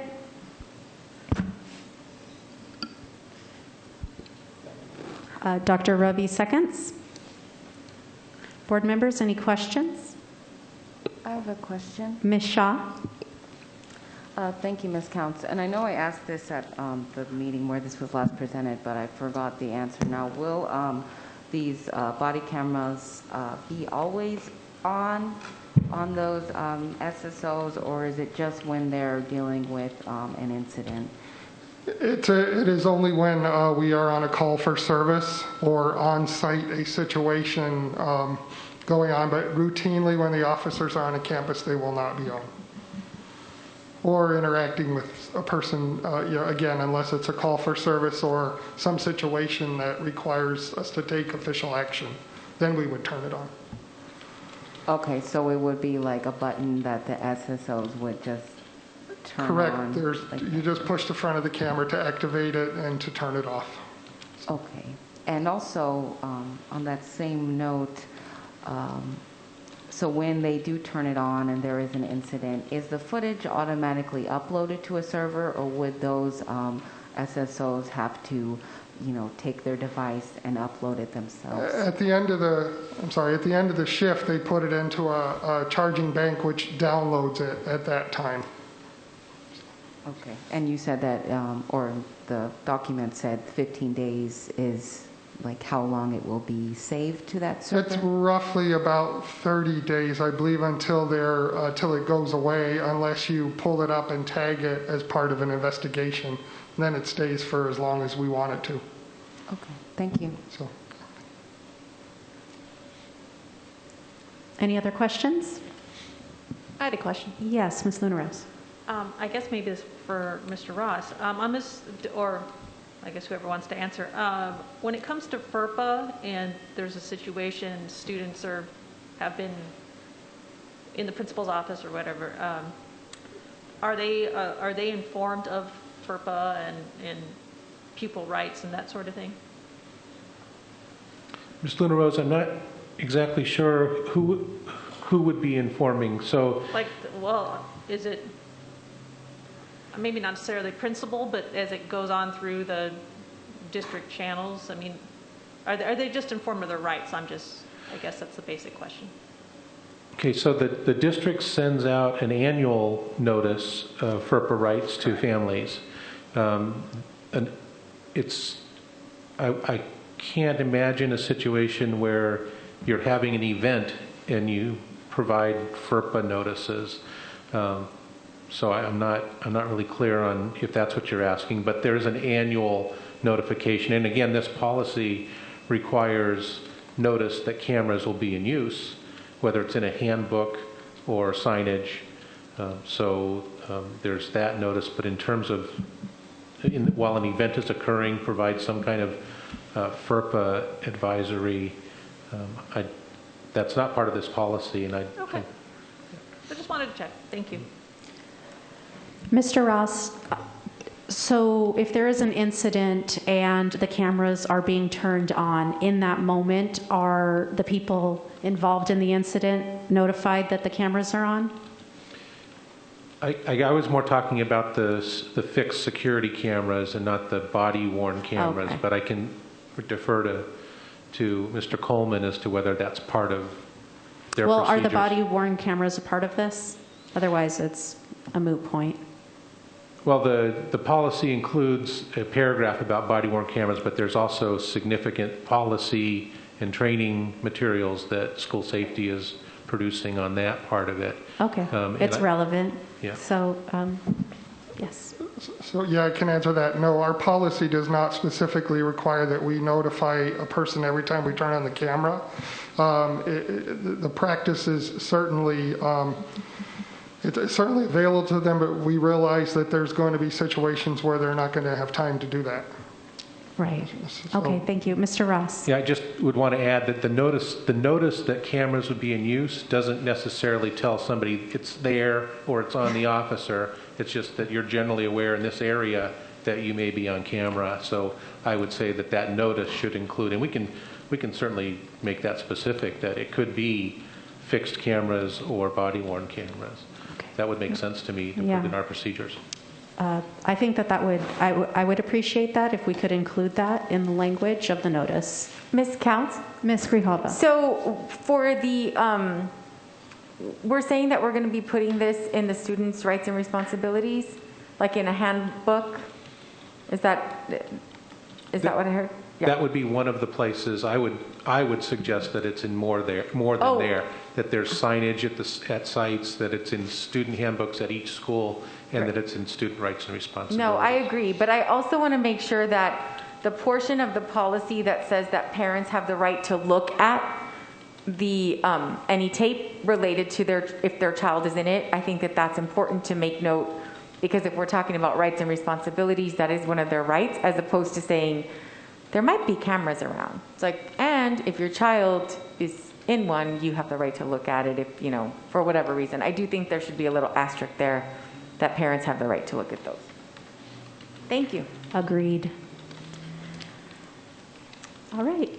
Now, Ms. Shaw. Thank you, Ms. Counts. In the document, it says under regulations, and it reads, the superintendent shall establish procedures to ensure monitoring and compliance with this policy. Dr. Trujillo, I was wondering if you have something written up to ensure compliance with this, if there's like a review committee or if we're going to form one, and what if an SSO does not comply with this policy? We'll certainly go to the regulation level once the board takes action. Immediately, once the board takes action to approve the policy, we immediately engage in the regulations and start drawing them up. And given that this item is definitely, since its inception, has drawn community interest and scrutiny, we would certainly come back and show you the details of the regulation. Thank you, Dr. Trujillo. Also, I'm not sure who can answer this, but in regards to the security cameras at school sites, will those individual school administrations have agency in deciding where these cameras go, or is that like a district administration level choice? It's the fire safety team from facilities that puts them in, and it's my understanding that they have consulted with administrators on some level when they're putting them in now. So, I mean, it's been an ongoing project. So. Okay, thank you. Also, just one last question. There's nothing in here about the cost of this, or the body cameras and the cameras at schools. Do you know the cost roughly now? I couldn't speak to the cost at schools. I would be guessing from that presentation. The body cameras were about $100,000 total, and they were approved in 2019 by the board. Okay. Michelle, can we do a roll call vote? Ms. Grijalva? Yes. Dr. Gravosa? Yes. Ms. Luna Rose? Yes. Ms. Shaw? Yes. Ms. Counts? Yes, item passes unanimously. Thank you. Thank you so much. Moving on to item 7.4, Governing Board Policy IMB, Teaching About Controversial and Sensitive Issues. Second reading. Dr. Trujillo. Yes, I'm going to go ahead and turn this over to Mr. Ross. He's been doing a lot of work on this. This is certainly one that's commanded the board's attention, going back even into November and crossing over 2 boards. So we know there's a lot of interest in this, a lot of passion around this. And Rob has gone back to the drawing board and put together tonight's version. Mr. Ross? Thank you, Dr. Trujillo. President Counts, board members, as Dr. Trujillo said, this has come back a couple of times, and this iteration includes the comments that the board requested. This is a second read, and there were 4 comments on IMB. Which have been provided in the packet. This was an older policy. It predates Arizona's Parents' Bill of Rights, which included rights of parents to object and opt out of learning activities. We borrowed some guidance from language from the ASBA model, and then of course we included the new language that the board was interested in, and that's the highlighted language. I think it's further down in the yellow. What we wanted to do was make sure that this was at least taking the board's direction on this, making sure that the consultation with a school administrator was not a permission. It was a support for a classroom teacher to navigate the balance that would happen between the parents' rights to have knowledge of and object to learning activities or materials, and then the academic freedom of the teacher to be a professional and choose what they wish to present to students. So that's kind of the balancing act, and this policy would put the principal in a support role for the teacher. It does go along hand in hand with the new policy IB, which was a gap we identified with this implementing this policy. We did not have a policy specifically on academic freedom. So they kind of go together. IB is also a second read. There was one comment on that one, which was more of a general comment as well, of opposing any policy change. So I see, my view is that doing IMB, the revisions to IMB without the academic freedom policy IB doesn't really make a lot of logical sense, but happy to answer any questions, hear any concerns that the board has. I'll move the item for the sake of discussion. Do I have a second? I'll second. Ms. Grijalva seconds. Board members, questions, comments? Ms. Shaw. Thank you, Ms. Counts. I'm concerned that this is, going to bog down teachers, although the intentions are, I guess, good. I fear that,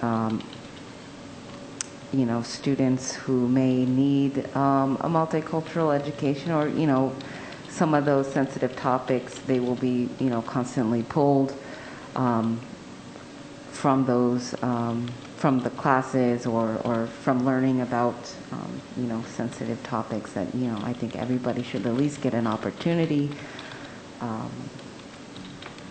And so I think we really should be careful about passing this policy.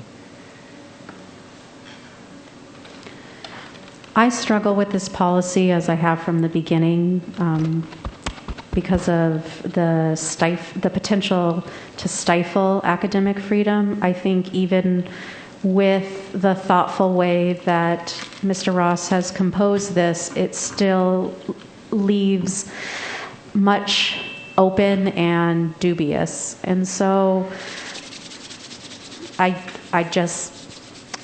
struggle with passing this tonight. Other board members? Ms. Counts?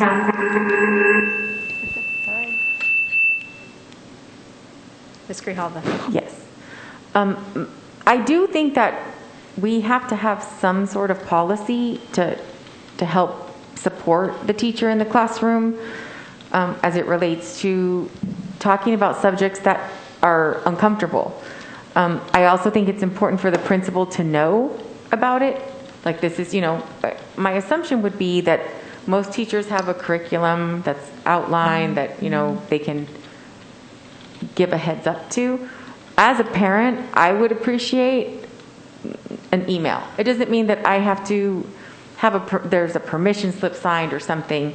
Even that could even come at the beginning of the year with here is the syllabus and these are some topics that we're going to talk about. It doesn't have to be on a daily.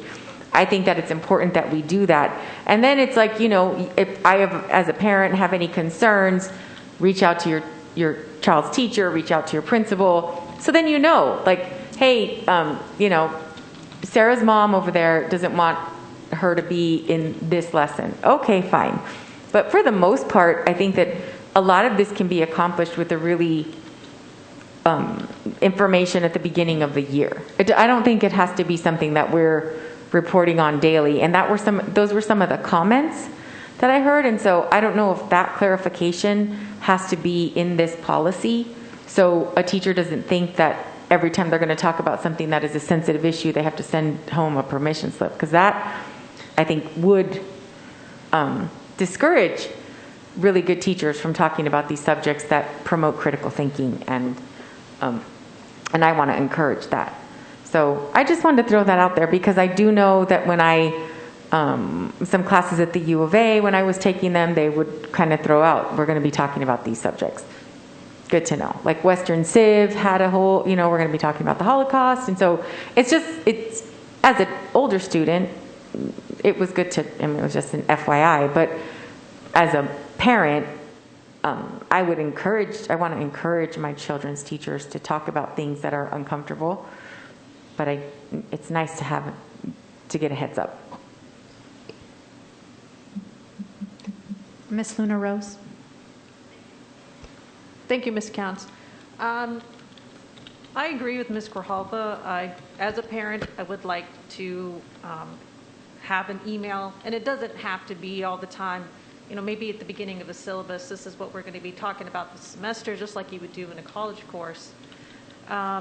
But I also want to make sure that we're not stifling any teacher autonomy into what they're providing students. I want my daughter to be able to learn as much as she can about sensitive subjects, but also respecting the teacher's curriculum and the professionalism that they bring to the classroom in their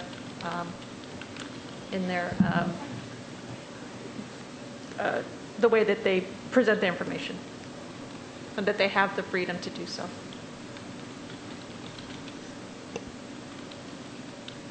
Any other board member comments? Ms. Shaw? Thank you, Ms. Counts. I think that I agree with everyone's point. It is a very tough decision that we'll have to make. But I think that, really making sure that teachers go through, professional development that will kind of deal with how they choose to teach those sensitive topics is key. And so I think we really need to make sure that we have mandatory professional development for teachers about teaching sensitive topics like this. And also perhaps having a greater emphasis on the CRC department to kind of guide teachers if they need to, have an ear to talk about such things with professionals who deal with that sort of curriculum on a daily basis. Okay. I'm not sure if Ms. Grijalva will be coming back, but it sounds like we're ready for a vote. So, Michelle, can you just go ahead and do a roll call vote? Dr. Gravoja? Yes. Ms. Luna Rose? Yes. Ms. Shaw? No. Ms. Counts? No. So we have a split board. So can we put this off until Ms. Grijalva can join us for her vote? Or just come back to it when she's back? Well, you already called the question and voted, so someone would have to bring it as a reconsideration. Okay. I have a procedural question for Mr. Ross. Technically, there's no motion for or against. Isn't it just a split? Would the administration be able to bring it back in another board meeting for another vote? Yes. Okay. Could bring it back. So there doesn't have to be a board member on either side initiating it. The administration could initiate it because it is essentially a draw, a split vote. Yes, there are several ways for it to come back. It could come back as a reconsideration on a motion of a board member, or it could come back in another iteration by the administration, or in the other ways that the board brings items that your policy allows. So. Okay. Okay. So Dr. Trujillo, you'll be bringing this back? Mm-hmm. Okay. We'll bring it back. Well, so we have the option, though, of bringing this for reconsideration tonight. Here comes Ms. Grijalva right now. Hi. We're split, so we need your... Okay. We need your vote. Fortunately, you had not announced the decision yet. Yeah.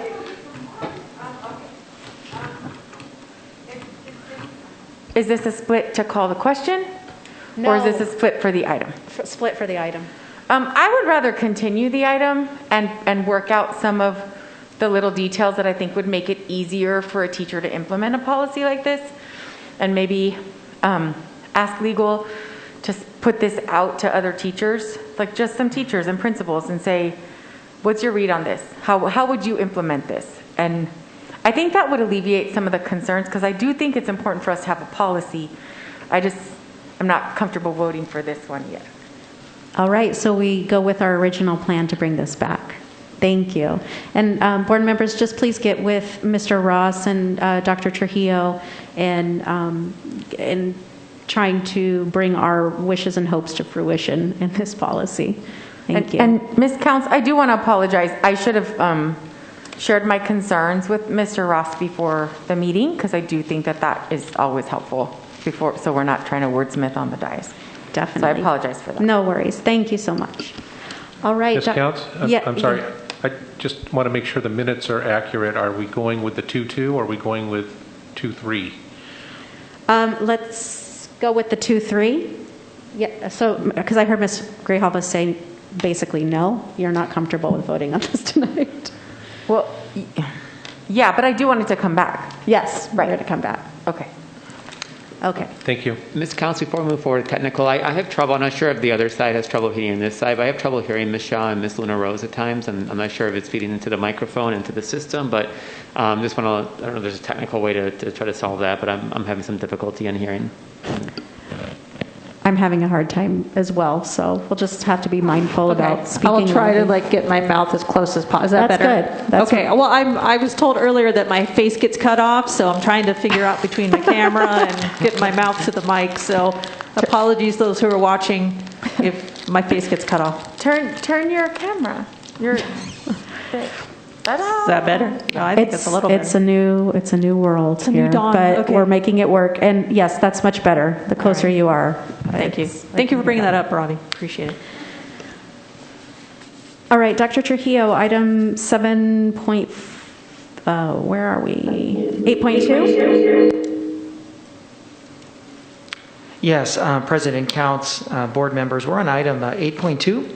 And this was requested by you, President Counts. It's basically a memorialization of the collective commitments covered during our board retreat, just kind of put together here for consideration of policy. So with that, I'll turn it over to you. Thank you. So the reason why I wanted to bring this up is there's a few reasons. One, I learned that TUSD used to have a policy about protocol and decorum and of governing board members and practices. And so I just thought it would be a good way for us to just kind of get back to best practices and board governance. Another reason I have is the concern that is actively, of a situation that is actively happening in another Southern Arizona school district where text messages and conversations that are happening during the meeting are being pulled for open meeting law, potential violations, and I just don't, I would like to provide policy guidance so we never find ourselves in that situation where requests for information can be done as it is being done in another Southern Arizona district for board members' Facebook messages or text messages that are happening during the open meeting. It kind of freaked me out, and I just would like us to have a policy of best practices. Any questions? Ms. Counts? Yes. So with the previous board, we did have a review because as soon as we didn't used to have computers at all, right? And so once we started to go paperless, there was a big concern with board members having access to all this information or having conversations offline.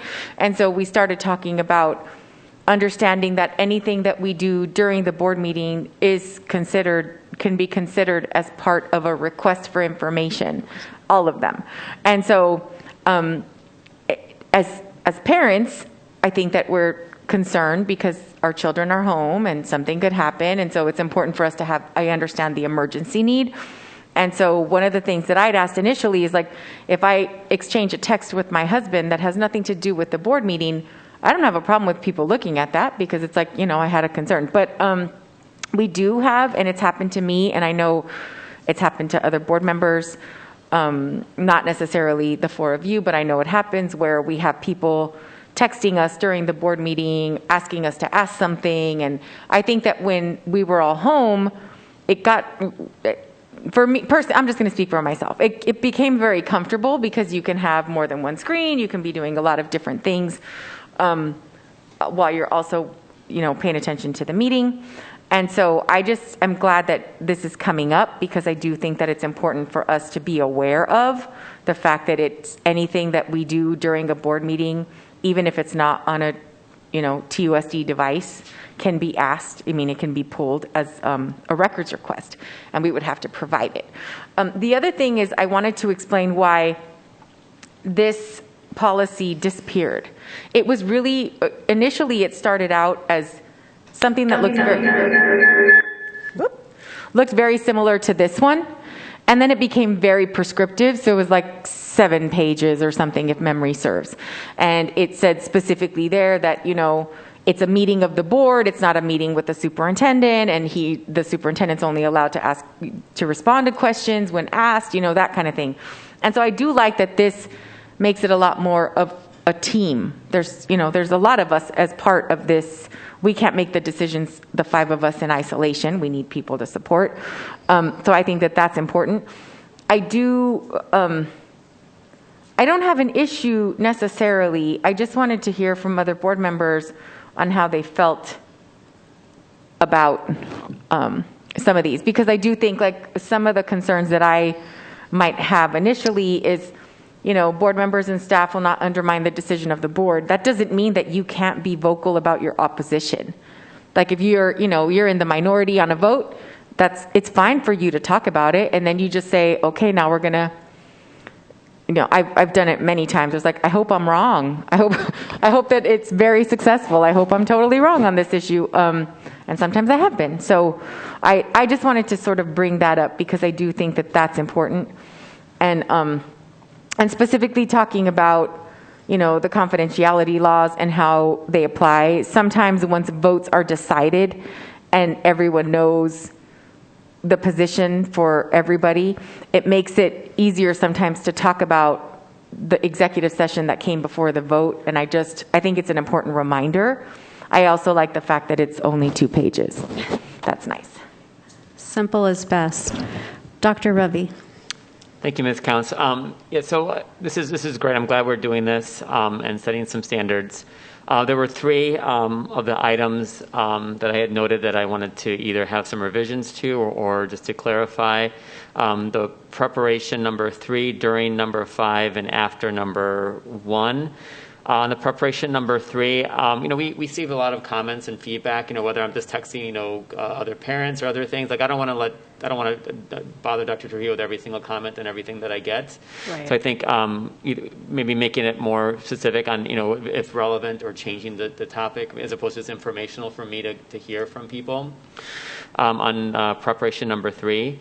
For during number 5, there are times that we're talking about individuals when we're voting on particular candidates or other things, and so I think people do come up oftentimes during board meetings. And I understand the intention of that, of like we don't want to make this personal. We're trying to do the business of the district, but I think either removing that or clarifying, that a little more in terms of when we are talking about things that affect individual people or groups of people, and clarifying that one on during the meeting number 5. Issues, not people, we discussed during meetings. And then finally, the same concerns about the undermining the decision. We can disagree and we might vocalize a disagreement, which I think is just too broad and stifles discussion after a decision is made. And I would like that either removed or revised as well. All right. Yeah, I support clarification on all those points as well. Other comments or questions? Dr. Trujillo? I do think as a whole, I think the board is doing a great job basically doing all these things right now, probably better than more other boards that I've worked with. So I want to thank you for that. And I do think that all of you do a really, really good job of when you're addressing the media, you say that magic phrase of speaking as one board member. And that really just takes out any notion of trying to undermine anything. I do like the fact that you have diverse opinions. I think that you have a right to address those opinions with media and with your constituents. And I mean, as long as I think it works best when you say, hey, I'm speaking as one board member, I voted against this, here's why. I don't view that as undermining any kind of a collective decision by the board. But for staff, I just want to say it's different. Like for staff, I have an expectation that when the gavel drops and you vote on something, no matter what it is, we're implementing it, we're supporting it, we're not talking to the press. So there's a difference between a dissenting board member who's an elected official who does have a right to address in the community and from that position, not the staff. Like even if you vote that we're going to paint 1010 bright yellow, regardless of what we think about it, our job is to go do it. So I do support that the staff piece is in there, that we're not going to be especially in after the meetings behavior, regardless of whatever our opinion is on whatever vote, our job is to go out there and implement, not make comments, not address anything. But that's different for all of you. So I just wanted to make that distinction. Thank you, Dr. Trujillo. And thanks for that tip of as a single board member. And I remembered Mr. Burke, when he was in opposition of an issue, would often say that although that I respect the will of the board and the majority, this is the reason why I'm dissenting. So I think that that's just a really simple way to clarify and still respect the integrity of the larger board. Ms. Counts? Yes. Was that Ms. Luna Rose? Yes. Yes. Okay. Can you hear me now? Yes. Okay. I agree with this policy, and I do agree with the points that Dr. Ravi made. And I guess, I don't even know if it's even worth putting a line in, but Ms. Grijalva made the mention earlier as parents, like I've got a 7th grader who's been texting me because she's working on her language arts tonight. And even though she knows I'm in a board meeting, she's still asking me questions. So I don't know if that's even worth putting a line in there or something, family. And then you can sometimes tell your 7th grader as much to kind of slow it down. But it's a project she's working on. So I just, if we get, or at least knowing that we'll give each other grace, because we do have children that, especially as the older children like Ms. Grijalva and I have, that they're going to want to ask questions during that time. So, Mr. Ross. Thank you. Thank you, President Counts. You'll note I thought about that, Ms. Luna Rose, and that's one of the reasons that I put in that section on texting and emailing that the refrain request is if it's about topics related to the meeting. So the example that Ms. Grijalva gave of her child texting her, that would not be likely disclosed in a public records request because it's not public business, it's private business. But if it's about a meeting topic, then it'd be difficult to not disclose that. In fact, it should be disclosed under the law. But we did kind of carve it out so that it's only related to meeting topics. That's where the big risk of an open meeting law violation. And then, of course, it's a public record, so you're basically providing the evidence to prove your open meeting law violation. That's why that's written in that way, to keep it out of the personal kind of things that everybody knows are going to happen because you're here for several hours and you all have families and lives. Thank you for the clarification. And this is a first reading, so Mr. Ross is going to take this back and tweak it a bit before it comes back. If as individual board members you have, since the three clarifications that Dr. Ravi pointed out that I'm sensing the board agrees need clarification, this was lifted directly from the presentation of ASBA. So if any board member wants to just connect with me as to what I can guess, but if you have any specifics on what you would like to see for clarification, please let me know.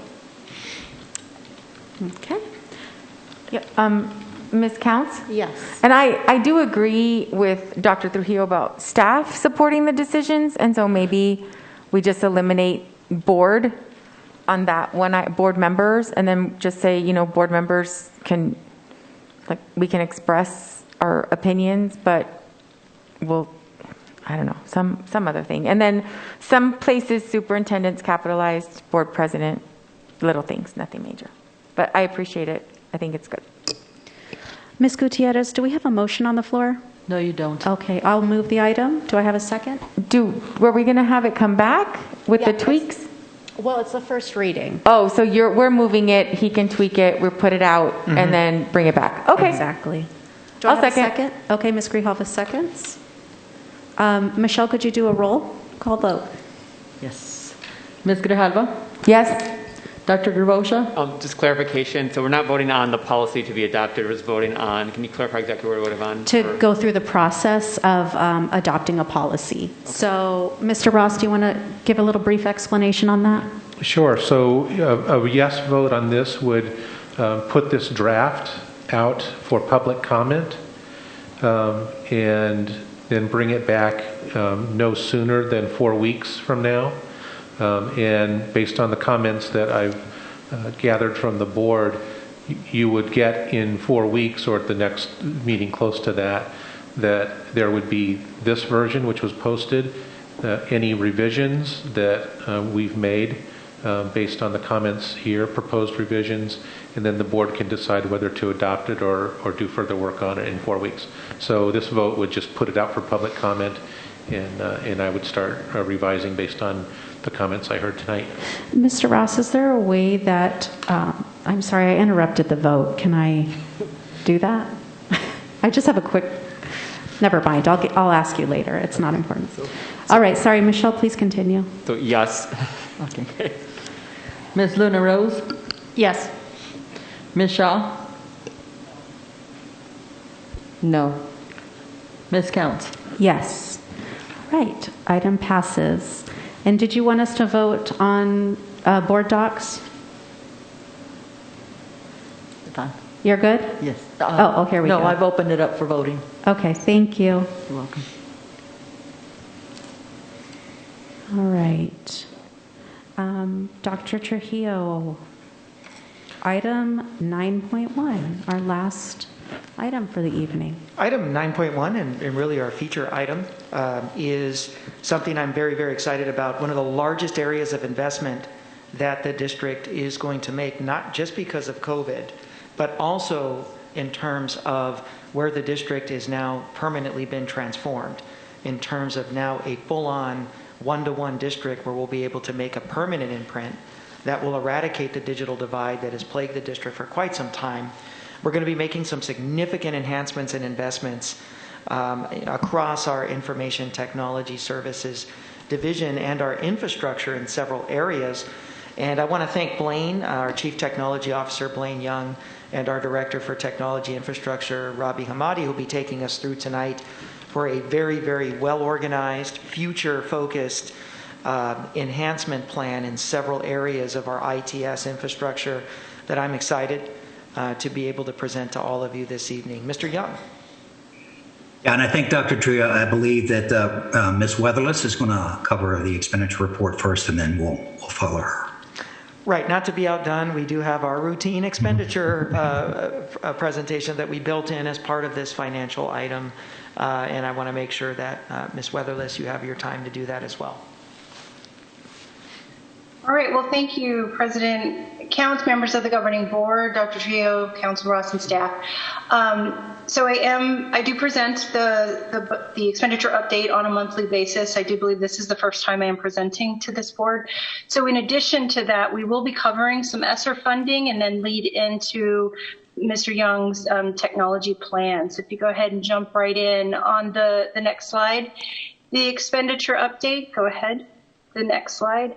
So just to kind of give you some background, when you see these monthly expenditure updates, the fund types that we show on this report, there is a methodology. If you look at our state budget forms and if you look at our annual financial report, these categories are how those forms are aligned. So that is how we come up with these particular fund type groupings. So you will see the adjusted budget. So the first one for M&O, $317 million. This is the adjustment as the enrollment gets firmed up for the 100th day. We will come back to you with a May revision, and that's the point in time where the M&O budget will become finalized, is after the board adopts a May revision. But this number is changing throughout with current year funding and our current year ADM. Our paid to date are bills that have already been paid. So 186 million of that 317 have been paid through the month of February. We still have 119 million for the rest of the year remaining in encumbrances. We are projecting a $306 million total spend for M&O. So at this level, when you see maintenance and operation, just know that this does include regular M&O and DSEG. So I will note on here there is a typo. That balance is really mathematically $11.7 million. Instructional improvement is made up of 3 funds, Fund 11 and 13, which are base and menu. These are options for teacher pay and some other additional items. And then Fund 12, which is our performance pay, are all rolled up into, Classroom Site Fund, are all rolled up into that line. Instructional improvement is our gaming revenue that we have. So I do present to you a rolled up balance. You can see by category that we, out of a $600+ million budget, we are looking at having a budget balance of $100 million. So if you look at the next slide, we do break out M&O and capital between regular M&O and capital and DSEG M&O and capital. So as you can see on the DSEG portion of that $11 million budget balance, 4.7 of M&O is strictly DSEG money.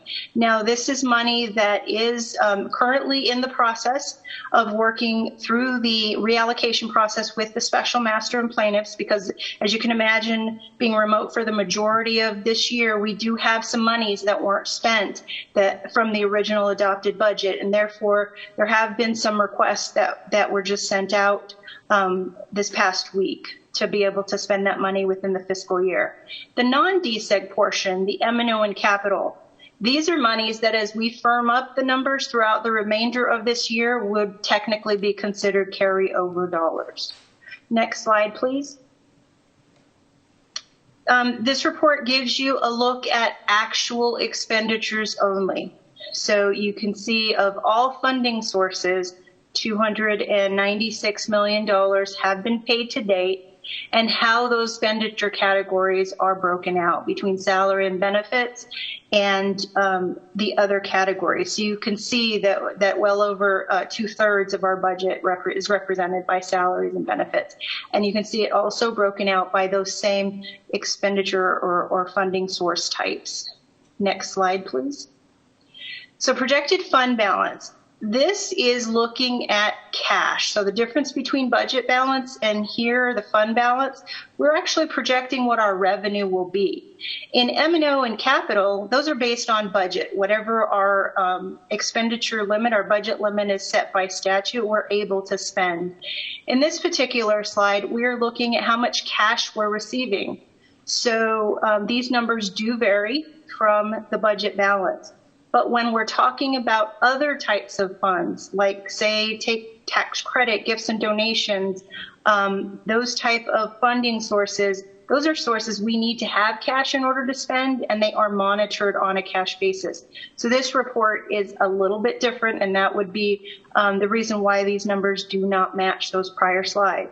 So I did note in the case of food service and community school, you are seeing some negative numbers here. This is the projected losses that we have been saying because we have sustained all of our payroll for the current year and we have not maintained our same meal participation being remote. We are anticipating some losses in these areas, and that we have been intending to cover those losses through ESSER because that is an allowable expenditure.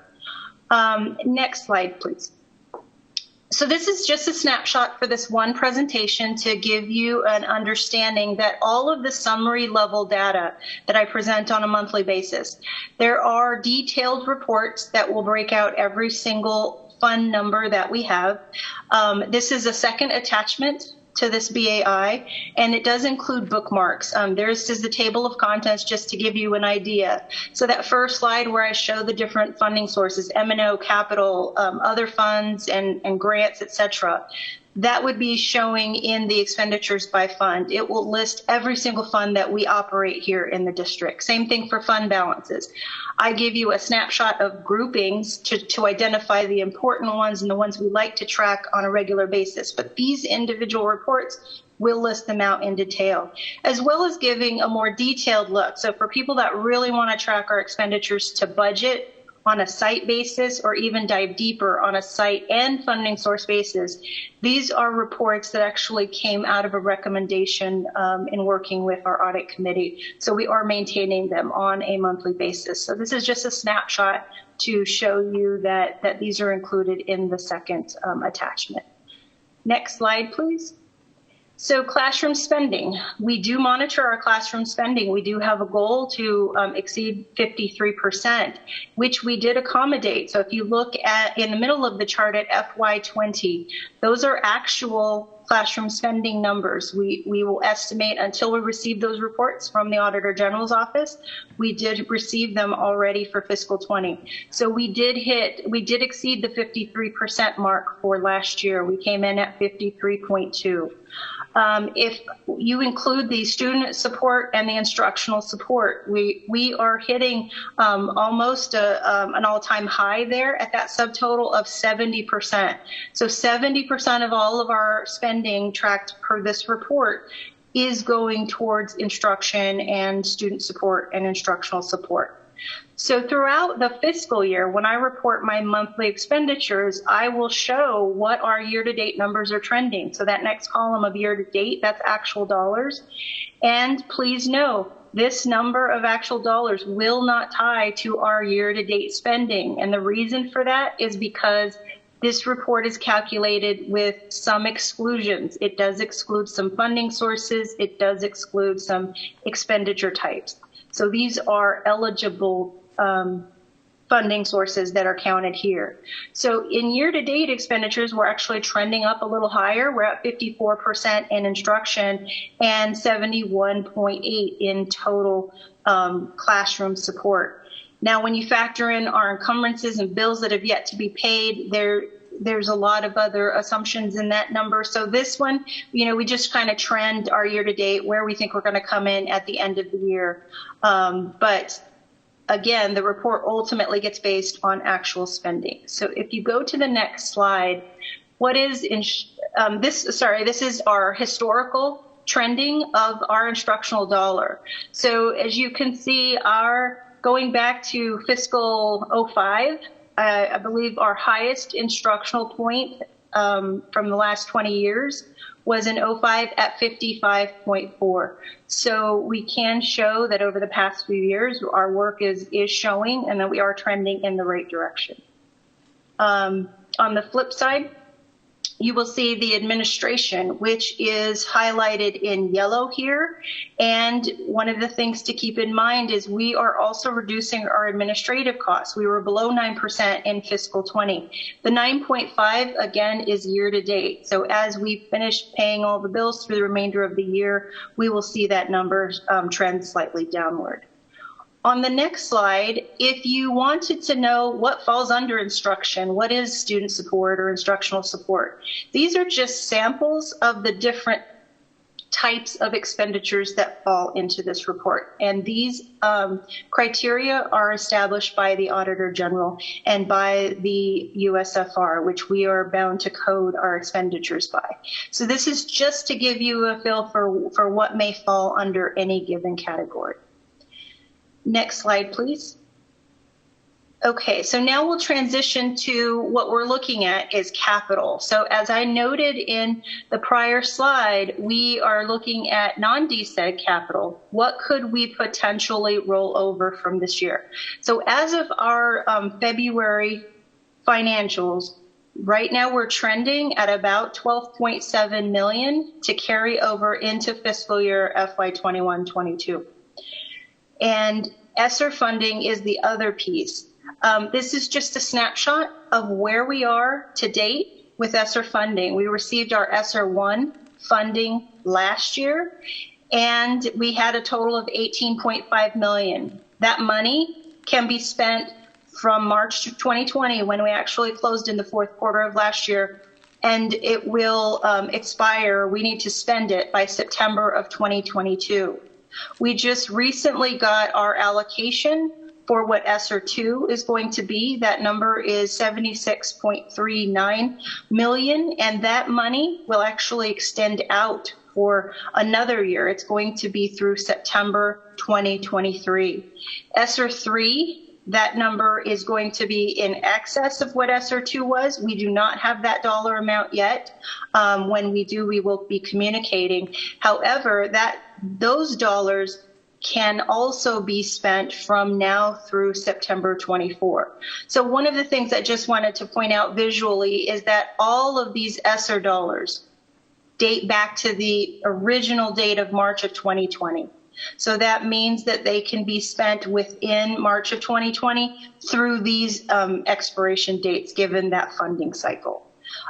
So with that, this is some of the funding sources that we would rely on when we look at Mr. Young's capital presentation. So if we could go to that. Thank you, Renee. And good evening, Dr. Trujillo, Board President, members of the board, Councilor Ross and staff. As we go through this presentation, Robbie Hamadi, our Director of IT, and I are going to tag team on the presentation itself. But before we get into it, I do want to let the governing board know that a lot of people put a lot of work into this plan, and it is a comprehensive plan, as you'll see as we go through it. Jean, next slide. So first, we're going to talk to you about the overview of our capital planning approach that we use to pull the plan together for all things that are considered technology for supporting our district.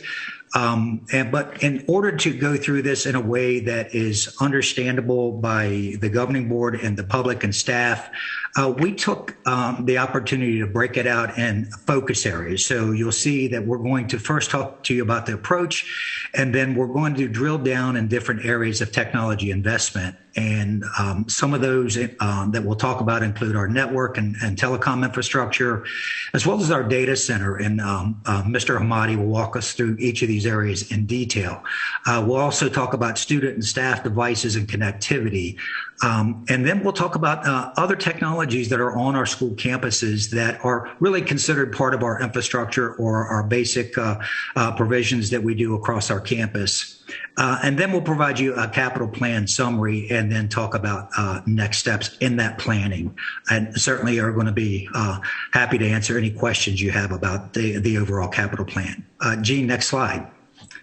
So the capital planning approach first needs to take into consideration who we are as an organization. Tucson Unified School District is made up of almost 8,000 employees, but it's important to note that we have, in addition to our 88 campuses, we have several administrative buildings. So we have right at or just over 100 buildings across our district, serving 45,000 students and our families that we serve.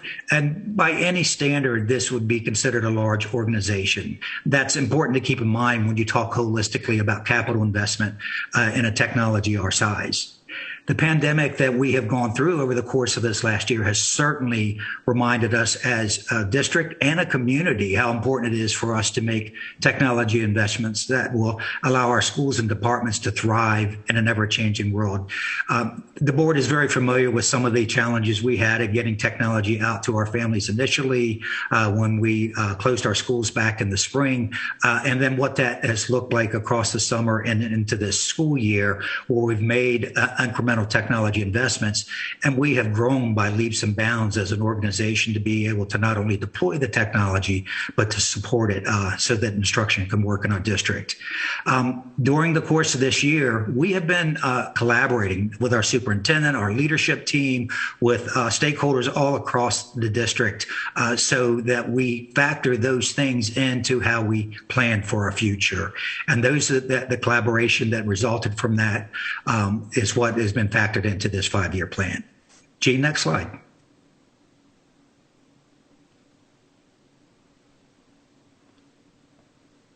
Gene, do we have the next slide? Okay, so things to think about when making capital investment is that it certainly needs to align with an organization's goals. In this case, the goals of our district. And those investments should be made in such a way that they enable the achievement of those goals. We have certainly put this plan together with the goals of this district in mind. The capitalization or the capital investment, rather, as I mentioned at the agenda, has been categorized into major areas that technology infrastructure and services fall into, and that'll make it easier to understand as we go through the different areas of investment. I also want to point out that what we're talking about tonight is capital investment for technology that runs our district, but there are investments that we do each year to maintain the existing services we have. The investments we're talking about tonight are really to take our district forward, not just to maintain the status quo. So, Gene, next slide. So at this point, I'm going to turn it over to Ravi Hamadi, and he's going to walk us through those different areas, and then I will come back and join you at the end to talk about the culmination of our planning process. All right. Thank you, Blaine. Thank you, Blaine, President Counts, governing board members, Dr. Trujillo, Council Ross, staff. This is Ravi Hamadi, Director of IT Infrastructure. I will try to put together a picture of what our infrastructure is. Think of infrastructure as like the slide says, the glue that put everything together. Think of it as the highway system with all the cars and trucks drive. You have to have the bridges and the traffic lights and the traffic laws. This is what the infrastructure for technology is. It lets the computer and a phone and a tablet and a printer and all those devices operate safely in a fast manner and securely.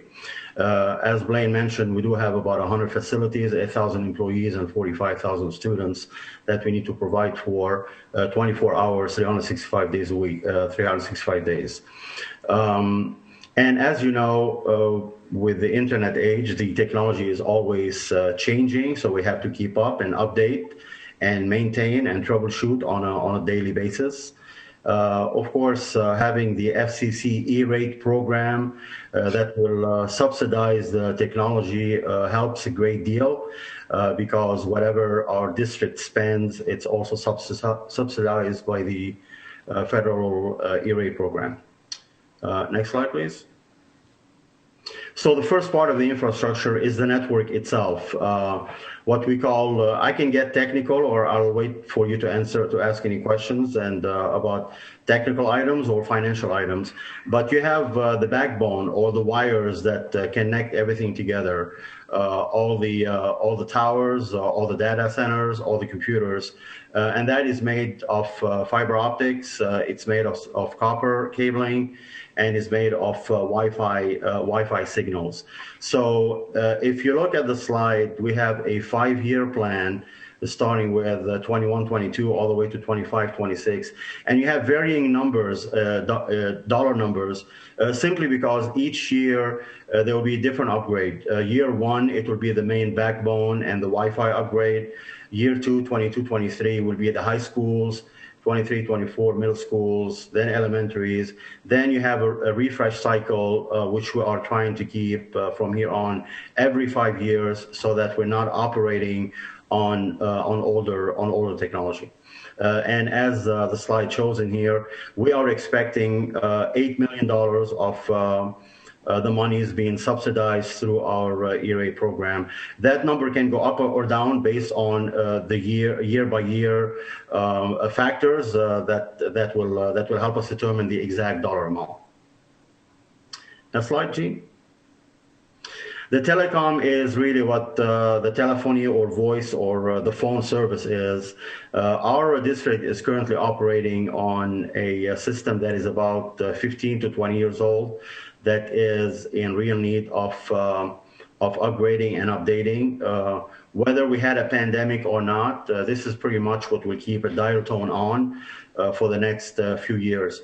As you look at the slide here, again, the dollar amounts are not the same. The first year is the main installation and upgrade, and the years after that, till 25, 26, is mainly maintaining and upgrading the phones, what we call IP phones or Internet Protocol phones, which are the newer phones that are out there that our district need. Next slide.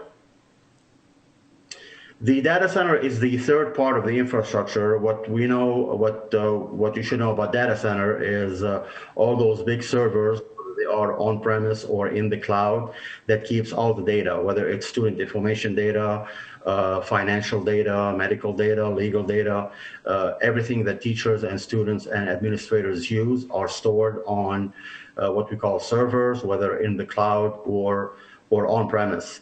And those data centers, if you remember a couple months ago, we did a presentation. We have 3 main data centers, 2 on-premise that are TUSD property, and 1 data center that is a co-location in Tucson. And those form the 3 backbones, the 3 main hubs that connect all the other 100 schools and sites with high security and high speed network. And that data center and those connectors and cabling system to the data centers are what we're talking about in here to be upgraded. Next slide. Some of the financial amounts, again, without going line by line and on the slide, but you see the word storage area. So anything that is database that need to be stored, again, whether it's homeworks or quizzes or grades or financial data or legal data, anything that the district or operation data, anything that the district need to operate on and maintain and save. Then you have a backup system for disaster recovery. And as you see, again, it's varying amount of dollars based on what is being done each year from 21, 22, all the way to 25, 26. Next slide. Of course, the infrastructure is there to make sure that each student and staff have a computer or a tablet to work on, or a phone. have a printer to print to, have a Promethean board or interactive whiteboard to work on, have a Wi-Fi at each elementary, middle, high school, and systems. So when we're talking computers or laptops, we are talking mainly the computers we have on computer on wheels or cows. Those models can be anywhere between an HP or a Dell or a Chromebook. As you know, because of the pandemic, we had a large demand overnight for our students and staff to work from home, to work not on physical sites. And that put a lot of pressure on us as a district and on the technology department in particular to provide all those laptops or tablets. We did invest in what we have already. Some of those computer on wheels or the computers we have were a little old. So we had to invest in about 22,000 Chromebooks to make sure that all the students who need a laptop or a tablet have it at home. And of course, you know, if our staff do not have the devices that they need, it becomes a moot point because we need our staff, our teachers, our administrators to have also devices that they can use at home to make sure that all our students are being served. And that will be, that process will be continuing after the pandemic is over to make sure that we do reach at one point a one-to-one school district where each student who needs a laptop will have a laptop that they can use on site at school or at home. Next slide. So as the infrastructure model, this is also a life cycle, a 5-year life cycle to make sure that we do have devices that are up to par, that are being recycled every 3 to 5 years to make sure that all the infrastructure is being updated and upgraded at the same time to make sure that we are on the cutting edge of technology, that we can use all the newest applications and system out there in a secure manner and in a phased manner. So this whole process from infrastructure all the way to the smallest device in the hand of any student from pre-K all the way to 12 can operate in a fast and efficient and secure manner. Next slide. So as you see in here, again, from beginning year 21, 22 to 25, 26, there will be a large amount of laptops or Chromebooks that will be provided. The standard model that we are using currently and will continue to use, and the pandemic helped us decide the best models and the best systems for each student. That will be grade 1 to 8 will be using a Chromebook, and grades 9 to 12 will be using a Windows 10 model or a higher level of Windows model. Whatever the vendor is, that will be neutral. Whichever will be the best cost effective to the district will be using those types of laptops or models. And again, if you look at the numbers, the reasons the dollar amount is a little bit different. That is because in the first year, that will be the heavy purchasing of the new equipment, and after that, year 2, 3, and 4 will be maintaining and recycling, and then year 5 is when we do the heavier purchase again for all the devices. And again, the best cycle for technology is anywhere between 3 to 5 years, and if we can maintain that, and that means some dollars need to be spent, that will give us the best return on our investment, both on the student devices, staff devices, and the backbone and infrastructure. Next slide. Student connectivities at home. As you know, we provided hotspots to be used at home. We also talked to some contractors and vendors local to provide high-speed internet cabling. But the vast majority of what we have provided since March 2020 until now have been providing hotspots for the students and the families who needs them. And most likely that will continue, especially if we go to a one-to-one district where every student and staff will have a laptop that they can use on-site and off-site. Being able to bridge the gap and being able to provide connectivity in addition to devices for each student, and then the teachers who teach them and the administrators would be prime. And that number, again, it's an approximation, but this is based on what we have spent this year, again, continuing all the way from 21, 22, all the way to year 25, 26. Next slide. The staff devices, again, our students are a priority, but our teachers who teach them, and our administrators and staff and supporting staff also need the technology to be able to help our students. And if you look at the money amounts and the types, we will be providing both laptops and desktops to our staff. Of course, the desktop will stay in the office, while a laptop or a tablet can go with you home and come back to the office. And that will be a combination of both, based on our inventory, again, of approximately 8,000 employees who will need their devices to be replaced from 21, 22 all the way to 25, 26. Next slide. All right, I'll give it back to Mr. Young to continue the slides, and I'll be happy to answer any questions at the end. Thank you. Blaine? Yeah, thank you, Ravi. So as we talked about in the intro, the technology that Ravi has walked us through is the infrastructure and the end user devices, but we do have technology on our campuses. And across our school district, you know, the context for each campus varies quite a bit. So, and a lot of that has been attributed to various funding sources that a school may or may not have access to. We have some schools that have access to multiple funding sources, and then we actually have some that have very limited funding. And so that shows up in the technology footprint in our campuses. Our hope is that through executing on a capital plan like this, that we bring equity to all of our technology needs across all of our campuses. We would like to get to the point where school administrators and teachers don't have to think about anymore whether or not they have the technology they need to carry out instruction, that we get to the point where that's simply there and they can trust that it's there, that it works, it'll be supported, and that it'll be sustained.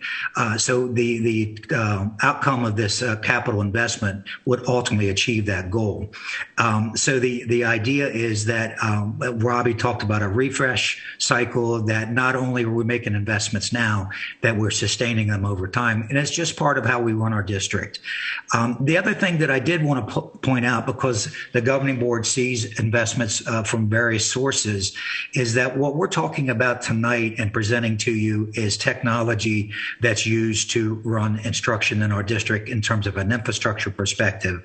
Those instructional programs that depend on that infrastructure that might support specialized programs for STEM or STEAM or CTE or personalized learning models or other things that we might do in our various programs in our campuses, those would be program driven, and many of those would come to you out of the curriculum and instruction team. Certainly, we work very closely with them on all that we do, so we would be collaborating with them on those investments. But I want to make that distinction between what we're presenting to you tonight and those things that would come as a result of programs that we're implementing or sustaining in our school district. Jean, next slide. So on our campuses, in our classrooms, we do have classrooms in our that have varying technology for projecting. We have interactive whiteboards that are either Promethean or smart boards. We have some classrooms that have projectors, and they use those projectors just to present an image in the classroom. And those types of technologies have been in use in instruction for a long time, and they are used extensively across our district. However, we also recognize that we are at a crossroads. One of the things that came out of the pandemic was how instruction is delivered using things like document cameras and resources like that. I have talked with much of our team, and across this 12 months, we feel like in many ways we've grown several years across 1 year as we've navigated this year and helped our teachers grow in terms of PD, helped our support staff grow and supporting combinations of technology. And for that to work effectively, we need to make sure that we're taking care of the classroom technology as well. So what you see here is an approach to make sure our printers and our projectors, whether they're interactive whiteboards or the variants that I described, document cameras, that those are maintained across this next 5 years with all the technology we previously presented to you. What we also want to note is that we're at a place where, as a district, we're doing our next generation strategic plan, and with that, we feel like it's an opportunity that we need to look again at how instructional delivery occurs in the classroom and bring up to date how we approach technology and the configurations of classrooms so they're conducive to the many of the contemporary approaches that go on for instruction today, such as project-based learning and the ability to reconfigure classrooms and use technology in small groups and things of that nature. So that's something that we would like to see come out of our work with C&I as part of the strategic plan, and that will in turn certainly inform how we'd make additional technology investments, and we would update our technology planning accordingly. Gene, next slide. So the roll-up of everything that we've just presented to you, we talked to you about the specific focus areas, but this is what it looks like year over year as we take all of the things that we would do in a given year and consolidate those together. So you can see as we roll those numbers up across a 5-year period, that's a huge investment, but it's an investment in our district's future. We believe that these investments are going to be instrumental to not only improving our instruction that goes on in our district, but it also is going to posture us to be able to welcome new families from our community into our schools, because we believe it's going to be an underpinning that's going to allow our schools to succeed in many exciting programs that are going to draw families to our school district. So with that, Gene, next slide. So as far as next steps in planning, we've talked about the different types of technology we need to invest in. We also, even as Renee was updating this evening, there's various types of funding sources that can help fund these investments. So we need to work with our superintendent and our finance team and leadership to make sure that we identify available funding together that can be applied to the different kinds of technology that we need to invest in, and then prioritize those capital expenditures and align them with those funding sources. And then one of the things that Robbie talked about, he showed how in the first year, meaning next fiscal year, we would like to be able to get to a point of being a one-to-one district. We went through a lot of difficult times across this year because we hadn't achieved that as a district yet. So we'd like to be able to put that behind us and achieve that early on. But we also know that being a one-to-one district is a lot more than a device ratio. It has to do with a programmatic approach to how you implement and sustain the technology, and most importantly, how it's used in the instructional process. So to ensure that we get all of those things right with the right voices into how that works, across our district, our teachers and our principals and our support staff, that we would put together a cross-functional team to plan and carry out implementation of one-to-one devices and other capital investments that they depend on, such as those network investments that Robbie was talking about earlier. Gene, next slide. So with that, that is a 5-year look at how we would like to invest in technology across our district. And Robbie and myself would be happy to answer any questions you may have.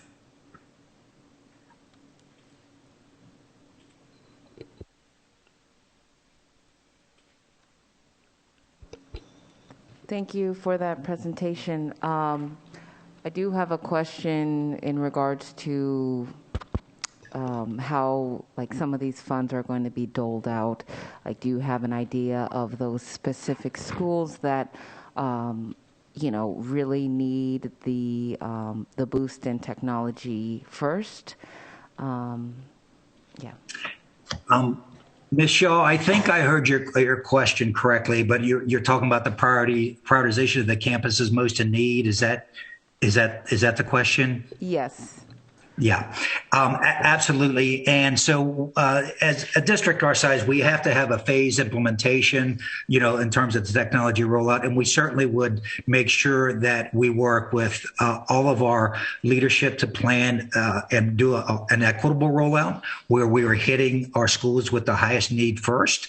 But ideally, with a one-to-one adoption, we would do it in such a way that while we may get it to those schools first, that by the time that we are doing instruction, that each school has what they need.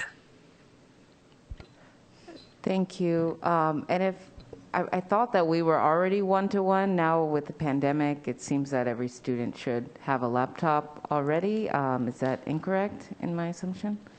Yeah, that is, we certainly were not. In fact, Ms. Shaw, if we had not had families that could have provided devices at home, we still would be over, Robbie, what is it, close to 15,000 devices short to meet the needs of all students? Yeah, that's right. And some of those 15, it's not just the number of devices that we have, but it's the age of the device. A lot of our devices were older, so even if they may have worked a little bit, they will not fulfill the goal in the long term. Yeah. And Ms. Shaw, another important point to understand about our technology footprint is many of our school campuses have labs, and so they have PCs, desktop PCs, as opposed to laptop devices. While we do have a lot of CALs, we also have a lot of desktop PCs that really couldn't offer us much during this pandemic, and they're not a mobile device. And the truth is that you saw included in our capital plan, even some of those types of devices need to be refreshed because much of that technology is also very old, as Robbie was talking about. I have a question. Ms. Luna Rose. Thank you. Mr. Young, so as I was going, thank you for the presentation. It was very detailed, and I appreciate the breakdown. But I did have a couple technical questions. So the district right now currently doesn't use the cloud. Is that my understanding? I'm sorry, Ms. Luna Rose, I couldn't quite hear you. Okay, I'm going to get closer. Sorry. There you go. Okay. Yep. So the district currently right now does not use the cloud? Because I saw that there was initial setup there. So we actually are more what, and Robbie will probably want to add to this, we're more of what's like a hybrid environment. We have many of our critical systems. If you think about our student information system, our enterprise resource planning system, our vision system, none of those critical systems are in our data center. And Robbie talked about the 3 data centers we have, but we do have a lot of things that are cloud hosted as well. For example, Office 365, everything that we do on Office 365, that all resides in Microsoft's cloud. But we also use other systems that are cloud-based. As an example, School City that we use for assessment, is another application that's cloud-based. Most of the instructional applications that we use are all cloud-hosted as opposed to running on our servers in the district. So we're really in this hybrid mode, and that's why when Robbie was walking us through the data center 5-year plan, you noticed there were lines in there about cloud migration. What that is referring to is taking our critical systems that are running our data centers now and moving those in a year-over-year roadmap to the cloud. So ultimately, the cloud avails things to us that on-premise doesn't. When you think about things like disaster recovery and business continuity, there are reasons to do that. It does get funded different, at least by a typical funding approach, where a lot of those are subscription-based services at that point. And so we have to plan for that in our financial planning as well. Okay, and then thank you. And my second question is concerning like the phones. Not that we can give everybody a cell phone, but have there's been any discussion about using like a Google-based, like Google Voice or something for staff? Yeah, I think I'll let Robbie answer that. We certainly have considered those types of solutions, but Robbie, do you want to? Yeah, can you help me out with the question again? I did not hear it very well. Yeah, and I'll repeat it because I heard it well. So she's when we're thinking about the phone infrastructure, the voicemail, as well as the phones themselves, looking at a cloud-based solution versus investing on-premise infrastructure. Yeah, phone and data, most of it will end up being in the cloud, but sometimes for some security reasons, some of it will still be on-prem. So 5-10 years ago, we were probably 100% on-prem and 0% on the cloud. And now we're getting to 50-50, and maybe in the next few years will be 80% cloud, 20% on-prem. The system will never be completely on the cloud. You'll still have some on-prem, including specifically the voice network and telephony network. Okay, thank you for the clarification. Thank you. Dr. Ravi? Thank you, Ms. Counts. Yeah, thank you for this presentation. I think this is really, a lot of thought and energy went into coming up with a plan for each of these components over the course of many years. And I know you had mentioned, kind of the financial planning next step and working with finance for, figuring out where to go with this plan. Are we looking at a lot of this coming from capital? Are we looking for some of it from M&O, especially for some of the smaller components like the hotspots? Are we looking to use ESSER funds or Title I or other things? And what do you need from us to help support this to come to fruition? So there's really, really good news, Dr. Ravi. It's all of the above.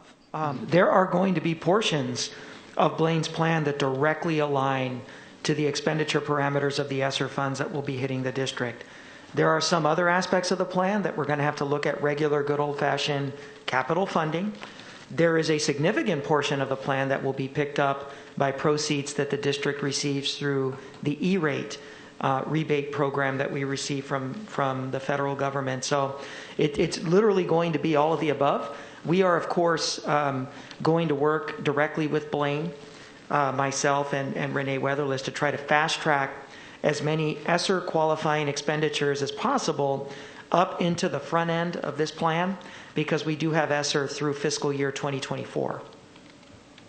Right, and then, can I follow? Yes. And then I see the 25-26 at $28 million, which is, I think, the highest of all that, and just kind of, concerned about the years ahead and when ESSER is all gone and how we're going to try to fund some of that work that's, very much needed for our district 4 years down the road. And that gets into the subject of eventually either better funded classrooms from the legislature, or, not to speak on anything, a certain campaign that could be waged through a bond effort at some point in the future. But that's the situation we've kind of always been in with regard to those funds. Mr. Young, excuse my ignorance, but I have a simple question. Could you explain to me what the E-rate program is and the subsidy? Yeah, absolutely. And Robbie, please feel free to add. So for almost 2.5 decades now, a program was put in place by the FCC to help facilitate funding going to schools and libraries so that education and learning could participate in using information made available across the internet. That program ultimately became E-rate that was introduced by the FCC, but they have another organization that solely reports to them. It's called the Universal Services Access Company, and what that company's purpose is to manage that program for the FCC.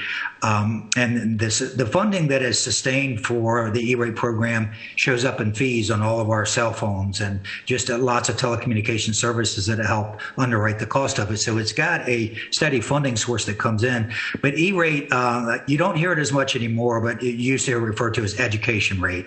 And it actually, the discount rate that we get as a school district is directly tied to our free and reduced lunch percentage. So, and that's banded. So for us, for both there's two types of services. There's the type that pays for our network infrastructure so that we have high-speed internet connectivity, taking all of our traffic to the internet and tying all of our facilities together. That's a Category 1 service. The other service is Category 2, and that's what Dr. Trujillo and Robbie were talking about for those network network switches and Wi-Fi infrastructure. Those are essentially capital dollars. And it runs in 5-year cycles. And across that 5 years, based on your student enrollment and your free and reduced lunch percentage, you get so much money each year. And for us, that has historically been at that 80% band. So for every $10 we spend for either of those services, $8 are subsidized by the E-rate program. They have to be qualifying services, and sometimes we have needs for things that seem like they're network related that don't qualify. Then it's a capital investment on our part. Thank you. Other board member questions? Ms. Shaw? Thank you, Ms. Counts. You know, although I agree that a lot of these things are necessary, we have to improve the infrastructure, buy more computers, get to one-to-one. I do want to point out that, you know, technology does not always equate to better learning conditions. And so, you know, seeing the 5-year plan and that large number of like, what, $100 or more million, you know, I'm a little concerned, and I hope that, like, with this, we don't forget about the other things that need to be taken care of, like getting a counselor at every school, you know, getting librarians back at every school, an art teacher, things of that nature. And so I hope this doesn't take precedence to the other super pressing issues that we have in our district. No, Ms. Shaw, the one thing that I'll say, and that we absolutely understand, that the magic that happens in instruction happens between the teacher and the student. The augmentation that technology brings to that, whether it's these basic components that are used or applications that are in the cloud that are used to enhance instruction, all of those tools are simply that. They're resources to strengthen the instructional process, but absolutely understood that we don't want to get in the way of instruction and differentiated instruction happen in the classroom. We simply want to support it and enhance it where technology makes sense. It's nice to have a director that understands that. Thank you, Mr. Young. And that was a very good question. Thank you, Ms. Shaw. Anything further? All right. That was really informative. I have one question for Ms. Weatherless on the expenditure report. Is she still with us? Oh, there she is. Okay. So if we can pull up the slide on instructional support. And so my question is about instructional support percentages, and I know that we've been trending in a positive way, according to the Auditor General. But what affects? Let me just read what I wrote down. The instructional support percentages from the Auditor General affects what specifically? Is it just the narrative around TUSD and board preference, or is there tangible and concrete consequences for the district on fluctuating or moving down in that? Thank you for that question, Ms. Counts. What there is currently in statute, since it started with the 20 by 2020 monies, where in statute it basically said that school districts should be increasing their classroom spending. And so since that time frame, that definition expanded from instruction to include student support and instructional support. So there currently is statute that shows that we should be increasing classroom spending, which is all three of those first items listed. Beyond that, the actual classroom dollar report that is published on an annual basis, we are just compared to our peer districts. And as you know, we were at the bottom of that list of those top 10 largest districts in the state, but we have been making strides and improvements. Beyond that, there isn't any other firm mandate. or tied to funding. When was student support and instructional support included along with just strict instruction? It would have been within the last 2 years. If you look at the actual classroom dollar report, they actually added a subtotal, and then the definition was expanded, I would say, within the last 2 years. Okay. So does that include counselors, librarians, nurses, social workers? Yes, okay. All of the above. Okay. What about deans, assistant principals, principals? Principals, assistant principals, those are administrative costs, so no, they would not be considered. Okay. Do you know about like MTSS or deans? MTSS is definitely a student support. A dean specifically, I would need to check because it could cross into admin a little bit. Okay, thank you. You're welcome. All right. Thank you for the presentation, Mr. Young and Ms. Weatherless and Mr. Ravi. And looks like we are down to our last agenda item of future meeting dates and agenda items. Board members, do we have anything that we'd like to put in here or add, or Dr. Trujillo? Yes. Yeah, just a promotion. Next April 5th, the board will have a peer study session facilitated, of course, online virtually, where the governing board will receive the results and the recommendations from the consultant that had contracted to conduct a comprehensive compensation and salary analysis of all the district's positions in comparison with comparable positions across the state. Also, pending the status of negotiations, the administration will be reporting in the study session next week on the latest proposals coming out of the negotiation sessions for compensation packages for our employee groups for the 21-22 school year. Also in that study session, we will return with the retiree item that we discussed tonight with further information. April 13th, we will be unveiling through public presentation a detailed report and presentation on summer academic recovery programming in the district. We will begin promoting those summer programs, of course, before April 13th, but April 13th will be the formal presentation for the board and the public. Also, April 13th is a big night.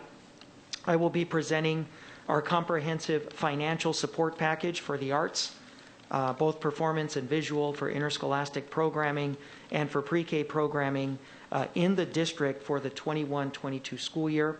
As you saw this evening, we have a unique opportunity with $12 million in capital funding carried over to really do some serious support, provide these programs with some crucial capital needs that they've been asking for quite some time. So that will be on April 13th. And then also on April 27th, that will be a big night where we will be presenting for the board the administration's proposed 3-year strategic expenditure plan in all areas for ESSER dollars, both ESSER 2 coming from the second round of CARES Act funding to the recently passed American Recovery Plan. So just a quick snapshot of the major items coming to this board in April. Thank you, Dr. Trujillo. Ms. Council? Yes. What day? You said the 5th of April, but did you mean the 7th?